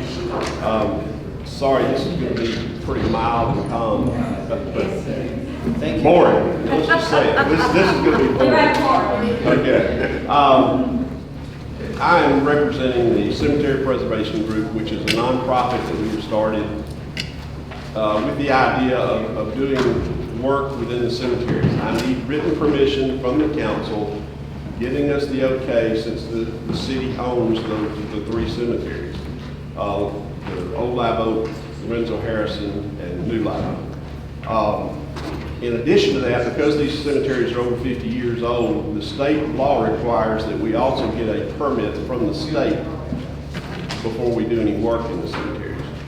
So, and initially we started out planning to clean grave markers, repair broken markers, level up and reinstall markers that have been knocked over, things like this that require special equipment, repair some of the brick retaining walls, which we would incorporate some, or have some brick masons and people, professionals, work on this type thing, craftsmen. However, as you'll see on the bottom of this little handout, when we first started this or had this idea, it was before the layoffs and before the grass started growing. Now that has gotten into the spotlight, on the bottom here you'll see that we mentioned an idea that we feel like would work to have church groups or scout groups or whatever adopt a section of the cemetery and help cut the grass in that section for the remainder of the summer, until such time that the city is able to bring the workers back. Just to try to alleviate some of the pressure, because there are tourists that visit the cemeteries almost daily, and of course there's citizens that have loved ones buried out there and they visit them too. And we know Father's Day, of course, we've had Mother's Day, now we have to have Father's Day. They're going to have to fight the snakes and the whatever else to get out there in some places. So we feel like that somebody could have a program to let organizations adopt a section of the cemetery and maintain grass. We're not necessarily saying that's where we specialize. We're certainly willing to do it if the council wants us to. We will manage a program like that. We initially we're going to do more of the heavy lifting stuff, the stuff that requires specialized talents or equipment and things like that the city workers would not have access to. But if we can help as far as the volunteer groups to help cut the grass, if we can help organize that, we're happy to do that as well. But primarily we need written permission from the council giving us the okay to proceed and work on these cemeteries to help clean them up, fix them up, do the repairs, and at that point we'll get the state permits that are required and move forward. Councilwoman. Thank you, Mr. Buster, so much. Thank you. For warning, once again, we have another citizen up here that wants to enhance our city. And my only concern is number 5 and your almost last statement. We would also like to erect a small sign at each cemetery to inform people of our involvement. If you could tell us what that signage is going to be, because you know this is sacred territory. Certainly. And families are out there. Right. Our family members are out there, and we don't want the wrong sign No, to go up about anything. So if you could give us the verbiage of the sign, not now, but you know, show it to us later. So we would certainly propose that or let you approve it before we did it. But basically, it would be to let people know that we are actively trying to improve the cemetery, and we are a nonprofit. We work strictly off donations. If they want to contribute, or if we're also doing this volunteer grass cutting, if they want to volunteer for that, we just like to let them know that who we are and how to get in touch with us. Can I say that I'm 1,000% off the radar elated about 1 through 7 that you have given. I'm 1,000% elated. So thank you Thank you. for helping us in places that we've been trying to get some work done. Thank you. I think I said Councilman LaShaw, then Councilwoman Young. Then I Councilwoman Jackson. am so elated that people in your organization is willing to undertake this very worthy event. I would recommend, Mr. President, that he give the Woody, our attorney, fashion a permit of the agreement that would be acceptable to us and to them, and let's move forward with this. That would be my recommendation. We will. Thank you. Councilwoman Young. Thank you, Mr. President. And I think that a lot of people don't realize, most people don't realize that these cemeteries, the city of Selma cemeteries, when they buy a plot there and when they have their loved ones interred there, the city is not required to provide perpetual care. We just always do that. That's just something we've done. It's kind of one of those things. This is one of the Harlem Renaissance terms, but when customs become laws, that's sort of one of the things we've fallen into a lot of those lately. But we are just accustomed to the city providing that perpetual care, but it's stopped because we aren't able to provide it right now. We've always provided it, but that's not what you're signing on for when you buy a plot out there. For an agency such as this to help us is, well, we're batting 1,000 on that, this opportunity. Another thing, just is something I found out actually just recently through this organization, talking to, just trying to find out a little bit about them and what they do. I thought that our cemeteries were somewhat segregated, and I guess they are somewhat, but I have learned that in Old Live Oak, I love cemeteries anyway. I knew that there was some integration in some of our cemeteries. But there is a Jewish part. There were some Jewish people interred in the Lorenzo Harrison Cemetery. Our cemeteries are not segregated. So that is, certainly not totally. Yes, I think that's been an eye opener and something for me. For me too. I didn't realize, but originally, the way I understand it, Old Live Oak was purchased originally. Then the Lorenzo Harrison Cemetery was purchased after that one began to fill up or whatever. And then after that, Old Live Oak was added on to, and then New Live Oak. So, but I even understand, or I believe Tommy can help confirm. I understand there's 40 Union soldiers or so buried out at Lorenzo Harrison, I believe. So it's quite a diverse. All of them are very diverse. That was really interesting. Yeah. Glad to hear it. So. Yeah, there's a lot of history there that needs to be brought out and enhanced and everybody made aware of. Let me also mention briefly, President Bowie, that this is going to take several years for the work that we expect to do. It's not going to happen in 6 months.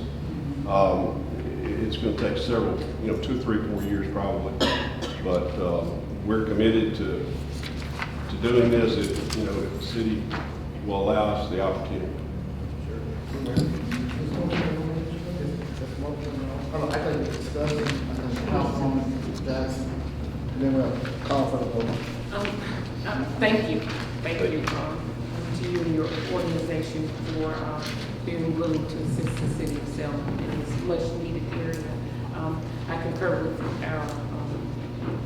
our colleague and Councilman LaShaw that we need to ensure that the public-private partnership we're developing is looked over by our attorney. Sure. You also everyone to come to a full agreement. I think that would be beneficial to us all, and I look forward to the partnership. Thank you. Thank you. Councilman Linda. So you talking about cleaning all cemeteries? Right, we're talking about cleaning all of them. The grave, we initially started out with cleaning grave markers, repair those that are broken, stand up the ones that have fallen over. And now we're saying also, if we can assist as far as with the grass, we'll try to spearhead a volunteer group and manage that, work with them to help any way we can to promote that as well.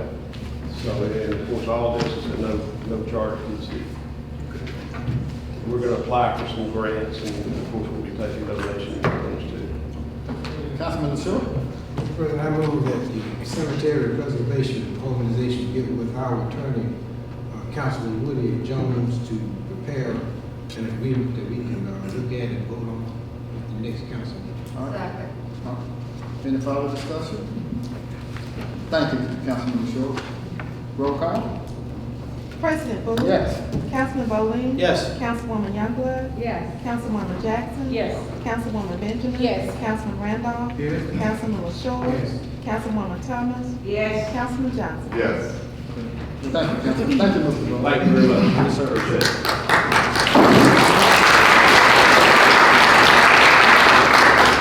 All right, our last item of tonight is call for adjournment, Ms. Renita Wade.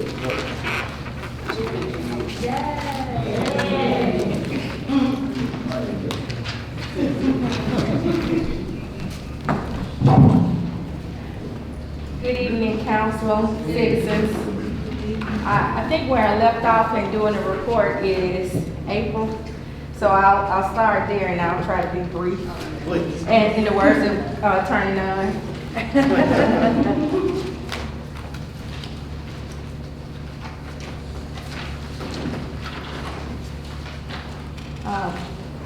For the month of April, sales tax was $926,678, up by $21,403. For the month of April, lodging tax was down by $1,710. Total for April was $33,533.82. For the month of April, for tobacco tax, it was up by $1,330 for a total of $23,7734. For lodging tax for the month of April, it was down by $576 for a total of $14,220.93.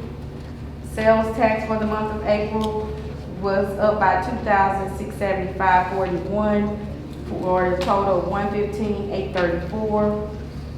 Simplified seller use tax was up from FY 2018 for the month of April by $24,497 for a total of $35,228.10. Because I don't have the budget performance report for April 2019 right in front of me, I'll just go over May and then we'll discuss what the totals were for that month. For the month of May, sales tax was $847,519, up by $91,000. So far, year to date, we're increased by sales tax by a total of $51,082. For lodging tax for the month of May, it's up by $3,148 for a total of $31,223. The overall decrease for the year to date is $14,302. For the month of May, tobacco tax was up by $9,736 for a total of $28,216. For the month of May, the lodging tax was up by $7,657 for the total of $13,710.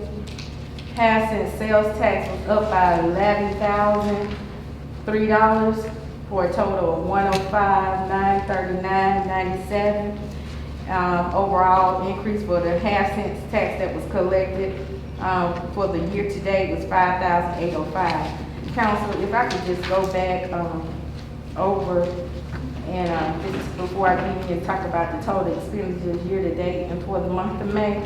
Just wanted to kind of rehash what I just said. The overall sales tax is up by $51,000. This is a good sign for our economy.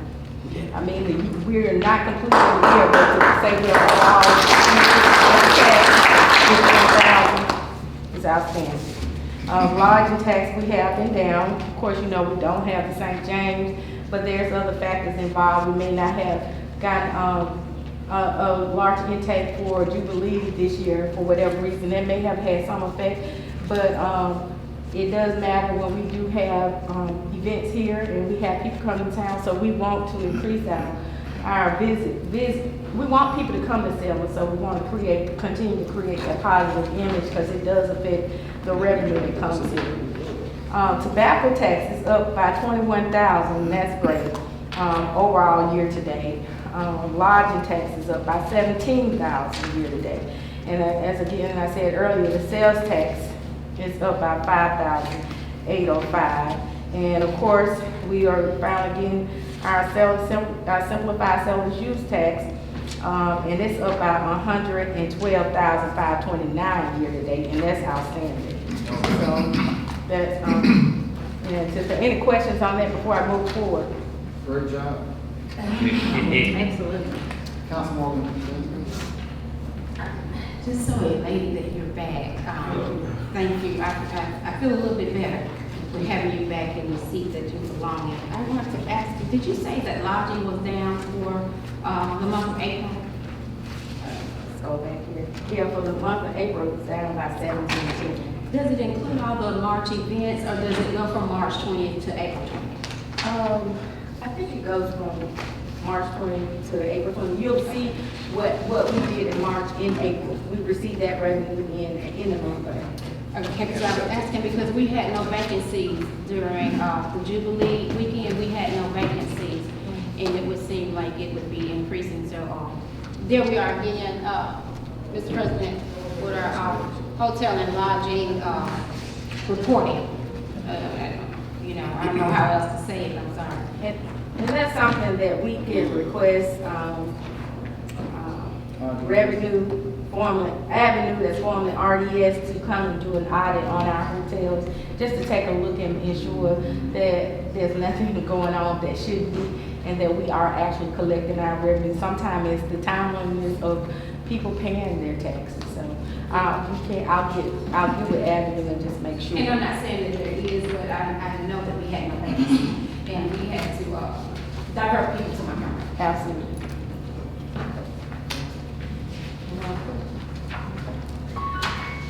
So when we take a look at the budget performance report, that just tells how the city is performing, what they're spending, how they are month to date, and as well as how much, where we are year to date. For the month of May, our total revenue was $1,168,950. We spent $1,506,936, so we were spending under. And actually, with the layoff and the cut in spending by the mayor, we should be always spending every year under. So we should be coming in good. We are coming in good so far. Year to date total revenue we received is $12,463,769. Compared to prior year, we're 70%. We reached a goal of 70%. So we're in a good place in terms of receiving our revenue, and the year's not there to say we're 70% because we're not 70% throughout the year yet. Spending is down, as I said before, and we spent $9,734,694 in total expenditures, which means that based on the revenues we received in, we spent $2.7 million less. And that's a good thing, but considering we do have the layoff, it is an area of concern as well, because it can also seem that we're not maximizing our potential considering the state of our city. Ms. Wade, do we have a number of people who have retired since the layoff? I'm sure that there are people who were laid off who were in fact, I know of several who were eligible for retirement who have since retired. Do we have the numbers? I don't have the numbers. I can get that information from HR and forward it to you. But based on what I know, there's a lot of people that have since retired as a result of the layoff. So I will get that information to you. One thing that I want to draw your attention to is our bank account. And this is relevant in terms of layoff. As I said to you all in the work session, the city, in my opinion, was never broke. There has always been a cash flow issue, and I've said that in several memos, several conversations with you all collectively and individually. And a lot has to do with when the time the revenue comes in. In the last quarter of the year, the city has always, since I've been here since September 2014, has been stretched, strained, but always in the nick of time, revenue have a tendency to come in. And I can go into details with you further. But the thing that I want to point out to you is where I'm getting my information. Whatever decision that was made for the layoff, it came from the same location, that's the finance department. And if you would take a look at this bank account for May, it shows that the city in its general fund, unobligated, had $1.4 million unobligated. Now, when I talk to my staff and coming back, yes, sir.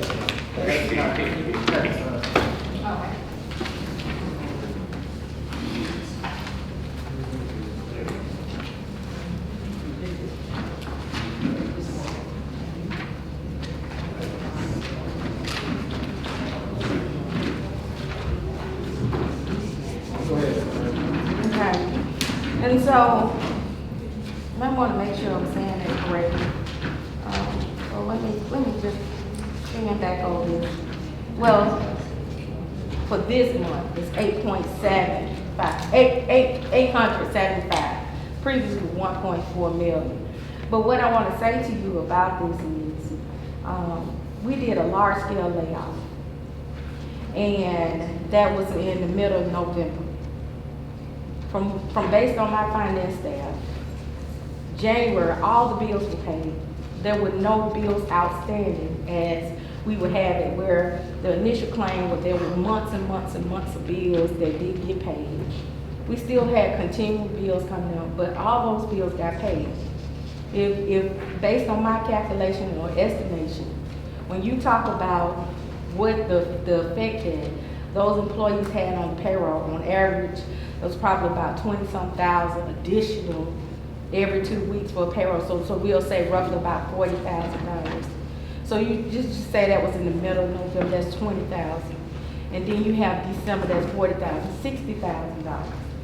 Now when you look at that and you say that you had a savings of approximately $60,000 and you had millions of dollars back in bills, there's no way that layoff was enough to cover where the bills and expenses that were outstanding. So it goes back to the point that I made. They should have never been laid off. Okay. If you check any municipality, last alternative is do a layoff. The first thing they're gonna look at is how can we furlough? How can we cut maybe some hours for that, but not lay off employees for this? So there's no way I can say again $60,000 and $1 million behind the bills. Goes back to the issue of saying that we could not meet payroll. And there was a panic that was created across this city because the city could not meet payroll. Well, if the city couldn't meet payroll, and Councilwoman Benjamin, President Bowie, you were present when there was an attempt to call and borrow money. But miraculously, Councilman LaShaw, when you talk about miracle money, it showed up to cover payroll. Inexplainable. Maybe there was no new technique done downstairs. We do as we always do. We have several pots of general fund money, unobligated. And when it's unobligated, and we have a strain on payroll, we pull money from different unobligated pools of money.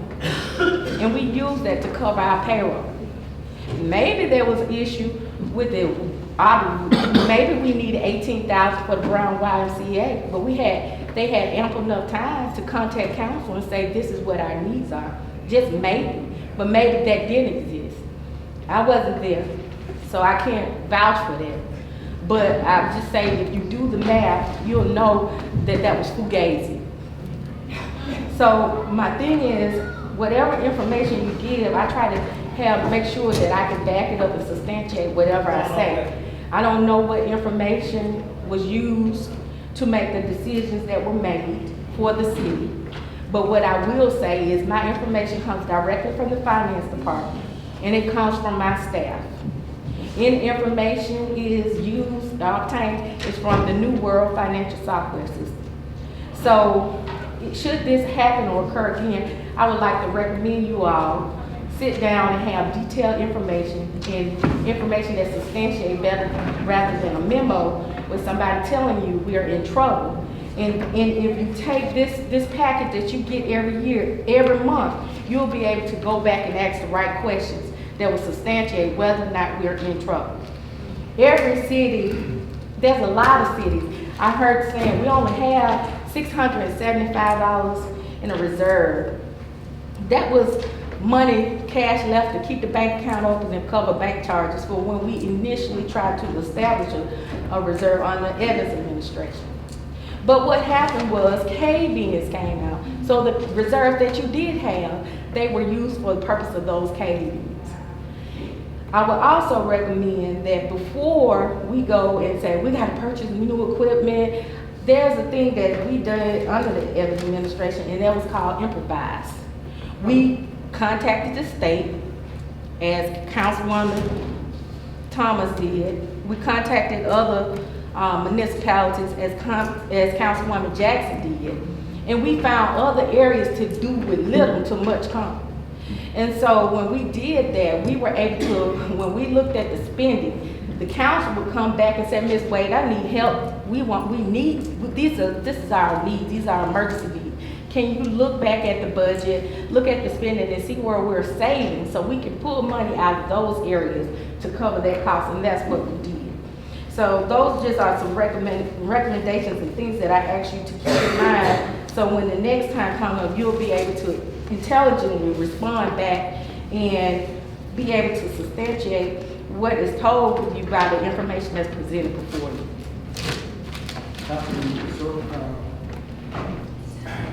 I hear you, Ms. Wade, but now, what is your answer to our audit report? Our audit report indicated that we should have at least 90 days of reserve funding, but we only had 26, which gave the indication that we were in financial trouble. So what would you say about that? My response is simply this: I agree with the auditors, but you have been operating over 2 decades the same way, and I'm not saying that it's correct. But you have to decide as council what's more important, lay off people and the economy suffers, your credit go down, or to continue on and try to survive with what we have. So that's the truth. We do need reserve. We have attempted reserve, but when our needs become a priority, we have to put it aside. There are many municipalities, and I always say, if you're thinking that I'm telling you anything incorrectly, there are other municipalities that you can pick up the phone. That's what I do, because I don't profess to know everything. But I consult with other finance directors like Barry Crabb, the finance director for the city of Montgomery. I call Prattville. Anybody, I find the best case scenario, and I go with that, and I present it back before council if a decision needs to be made. I'm not questioning your expertise, but you're the one that has the education experience to deal with the numbers.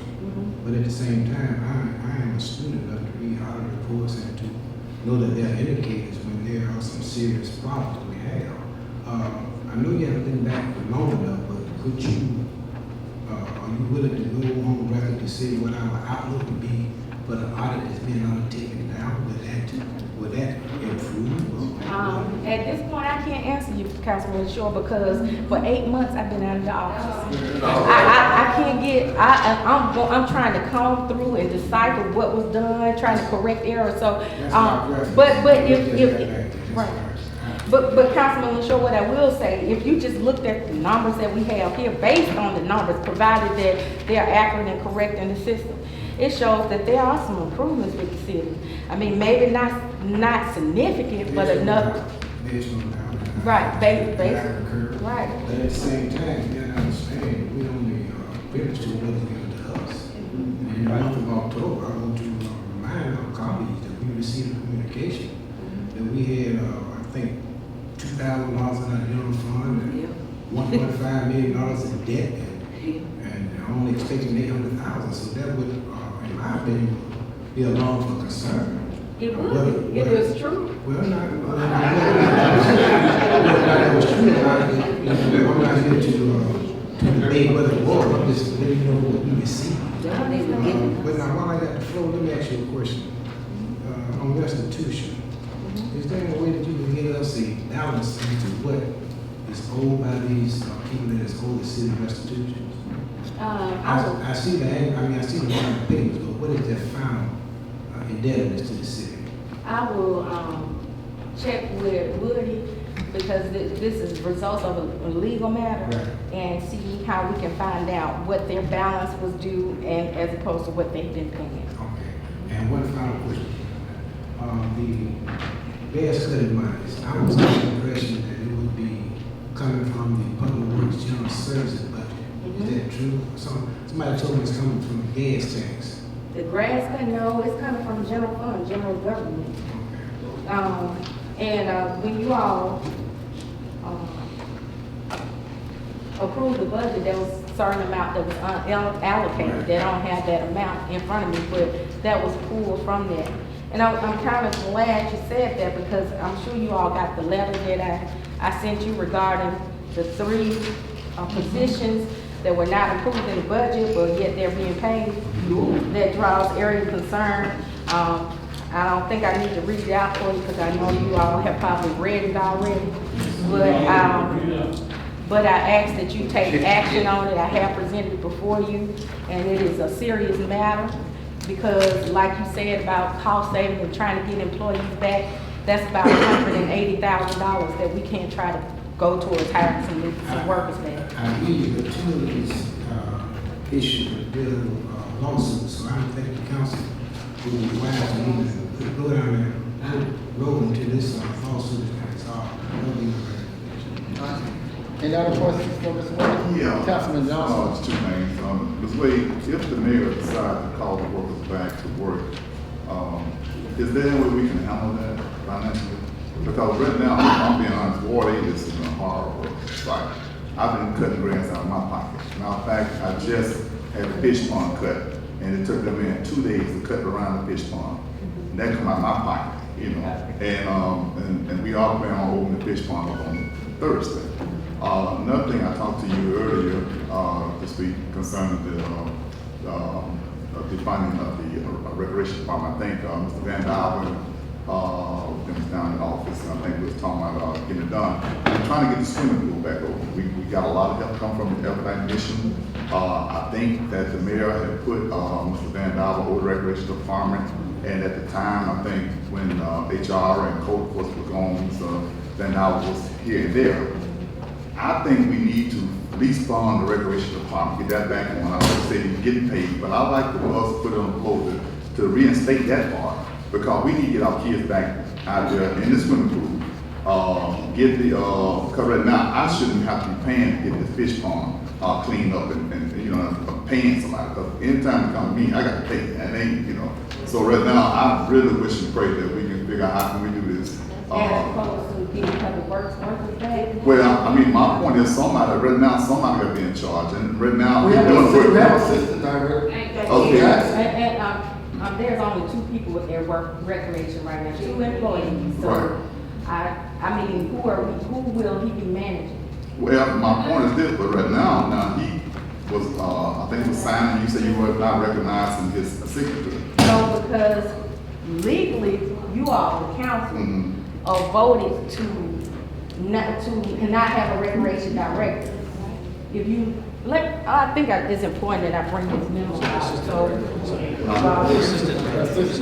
Right, the assistant, my request was to have Terry Jackson, who's the assistant director that's been running the program, since you all been out now, and whom I assume take the responsibility of, day-to-day operation.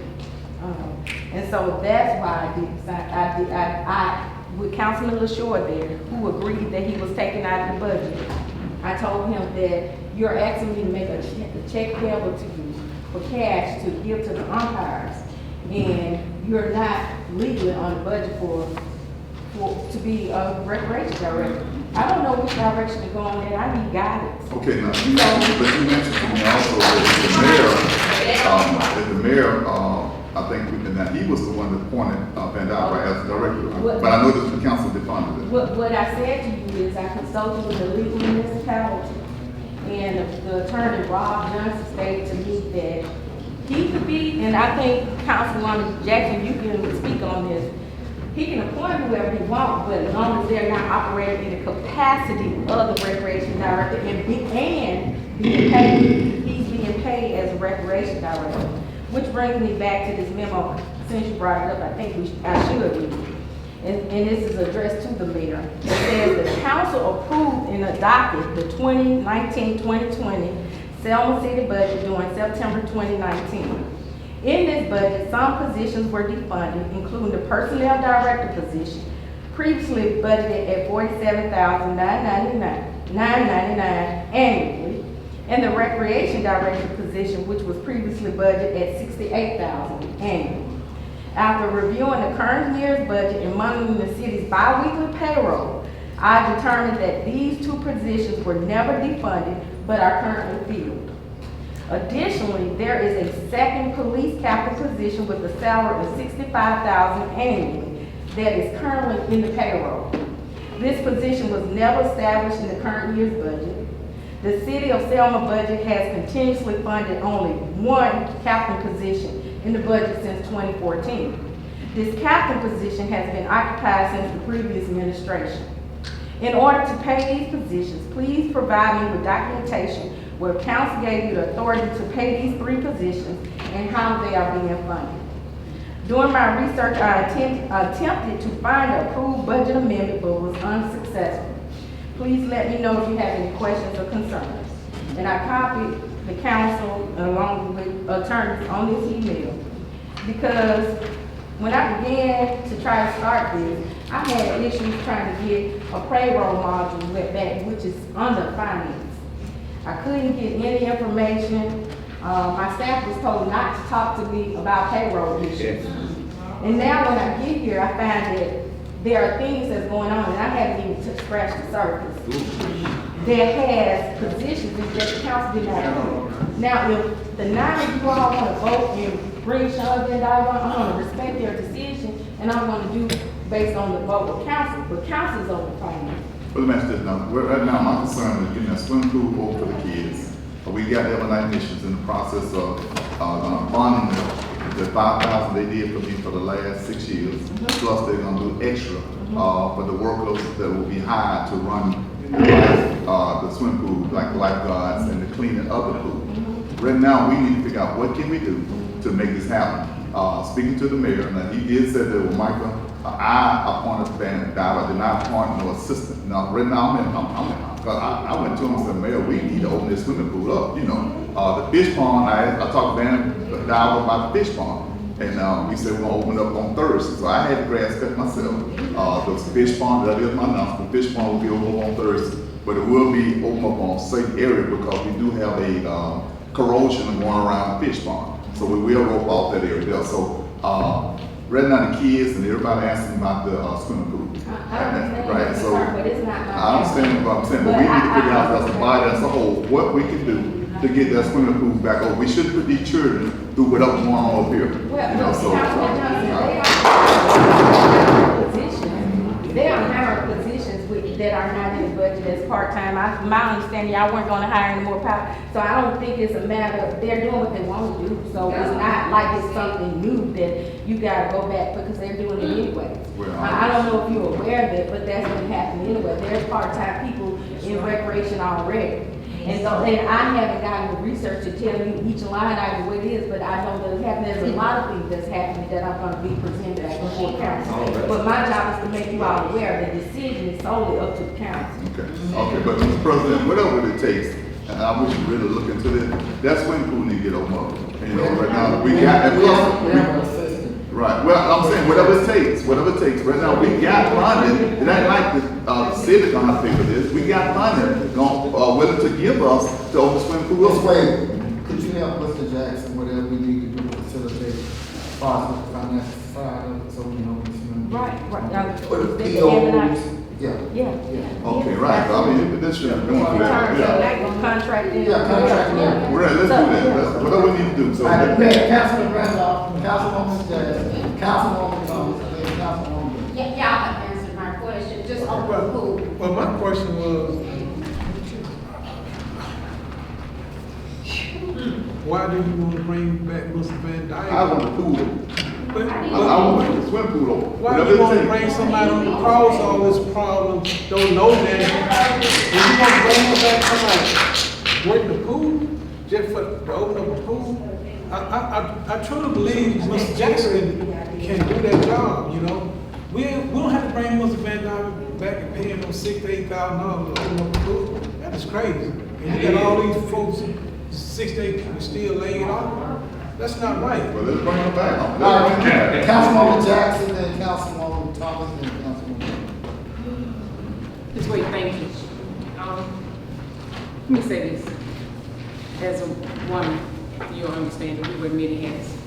And so I was full of compassion and my heart was overwhelmed earlier. But when it comes down to this money, my responsibility here, I'm focused. And the fact of the matter is, we don't need a vote from this council tonight for you to follow through on your obligation. You have a full responsibility. If you were here October 1st, if you were allowed to remain in your position, this would have never been paid this long. However, you were removed for 8 months, and this continued. You wronged yourself. Even after numerous emails that I emailed to our president after Attorney McPhillips made us aware that it was happening, provided us with proof, I contacted the legal municipalities. I emailed them the information. I emailed our president, our attorney, and asked them how could this be rectified. You're in that position. You're the doorkeeper for our money. We give you the instructions. You open and close as we see fit as a majority vote by this council. I don't care what litigations we're in right now, let the attorneys fight them. If we have to come back and pay someone, we have to do it. They paid you the entire time that you were off. And I mean, if we have to come back, the fact of the matter is, we made a responsible decision based on the information, be it erroneous or not, that we were given, that our budget was strained, that we were in a dire situation. And so we decided to remove some top-level heavy positions in an effort to ensure that our budget was balanced. The mayor did this very same thing, be it erroneous information or not, with the 68 employees. I was told today that anyone that has a pen and a piece of paper can write a lawsuit. I don't want us to be in a lawsuit, but at the same time, it is your responsibility. It is my responsibility. When I sit here and I see something that is not done properly with the finances of the city, I can't mess with day-to-day operation. But when I see something done with the finances of the city, I'm going to report it. I'm going to respond whether I'm liked or not. That is not my position. My position is to ensure the financial sustainability of this city. I take it very seriously. I know you do too, because if you wouldn't, you would pack your bag, took your hat, and told me to kiss you. So, I expect that Thank you, Councilwoman Jackson. Councilwoman Thomas. Ms. Wade, I just want to ask you one question, and this is, since you have been back, you have, you showed some things. You opened our eyes up. And I just want to say, if you find any more things, like people owe money. yes. People had paid money doing things while you were out of here, because this council body had to walk a straight line. And like some of our colleagues always tell us, he don't want us to be caught with handcuffs on our hands. And we have to do, if it's $1 over, whatever, we always turn it back in. So if some things that people have used money, whatever, you got the support of the council to do what's right, because you wasn't here.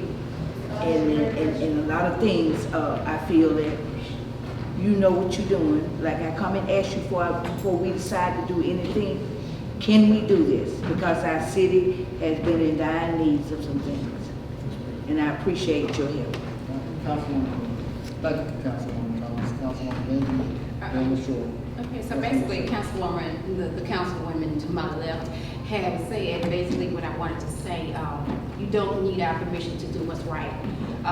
You're obligated to do that, and you said it from your own mouth, and you know that already. I applaud you.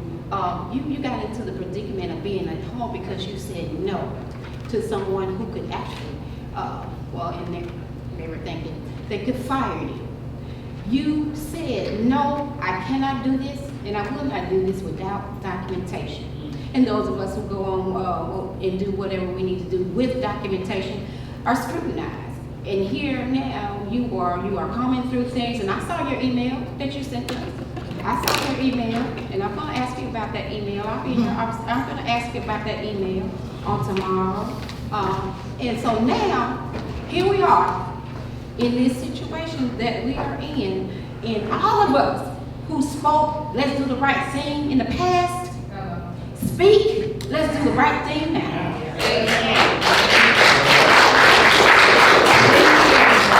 Speak it now. Speak that same language. Let us be on one accord. Let's speak that same language we spoke then, when everybody saw that it was you. Councilman Bashir. Ms. Wade, when you came back, you hit the ground running. And there was a call made to me about a glitch that PNC had, because I received direct deposit for benefits. Doesn't afford me by this elected position. Also, there were a number of other glitches during that time. Have that money been recouped by everybody and not? Why not? We have one person, we have 3 that's outstanding. We have one person who has just agreed to make a payroll deduction to take care of that. One person has since retired, and a letter is going out requesting that to get those funds back. And I also want to remind you that initially PNC covered those funds that couldn't be recouped, and I attempted to do that when I got back. But you're talking about almost 11 months later, and this issue is still outstanding, and it's still an outstanding reconciled item on the bank account, which I didn't anticipate still having to resolve, but unfortunately I did. And then there's one person who's refusing to pay back the money. They've received certified letters. They returned the certified letters. They've returned the letters that was delivered to them in the office. And I was told they refused on the initial end. But everybody else maintained their responsibility and paid back for their insurance. And that was related to Blue Cross Blue Shield. And I have consulted with the league, as I did consult about these 3 positions. And they're supposed to give me something back in writing. I have not submitted the details of that information, but I have passed that information over to Woody, our attorney, for review. And he was supposed to have done some research. I will follow up with him and make sure he has. But our attorney is aware, and the person is aware, the mayor is aware. And all I can hope is that we can do this like everyone else cooperatively. I don't think it's going to do diligently. Is that person that we speaking of? Are they currently employed? Yes. Okay, so, well, hopefully he will be astute enough to come in and pay his obligation, which he did not do. Her obligation, yes. One final thought. You make mention, you keep referring to me, validate what you made statements about what the council did. And I responded and affirmed it simply because that's what the council did. But the truth of the matter is I did not vote for that budget. I didn't know. So I just want to make it clear on that, simply because I affirmed that's what the council did. That didn't mean that I supported it. Last thing, this is not quick. I passed a letter around to each and every one of y'all on behalf of Selma City for Nonviolent Truth and Reconciliation. They want to be able to use the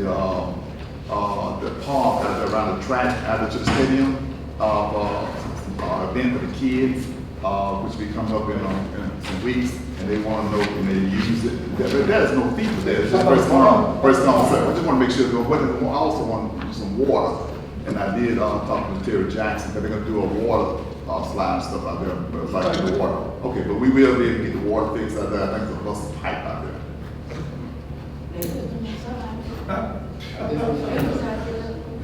Yeah, so, but okay. And then also, please, Mr. President, please give me an answer about, can we get that swimming pool opened up real soon? You'll let me know something about this soon? This way. I'll work with you. Yeah, everybody in. Okay, I'm just saying, if you can. What is it that he? No, I just want to make sure that he can sign. If he signs, let's move it. Let's go.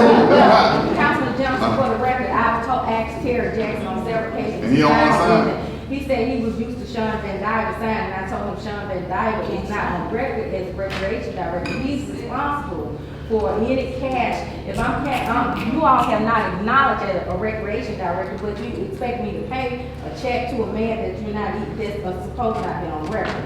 And that was the difference. Okay, so Terry Jackson signed and we can move forward. Yeah. Yeah, okay. Do I have a motion? Yes. Roll time.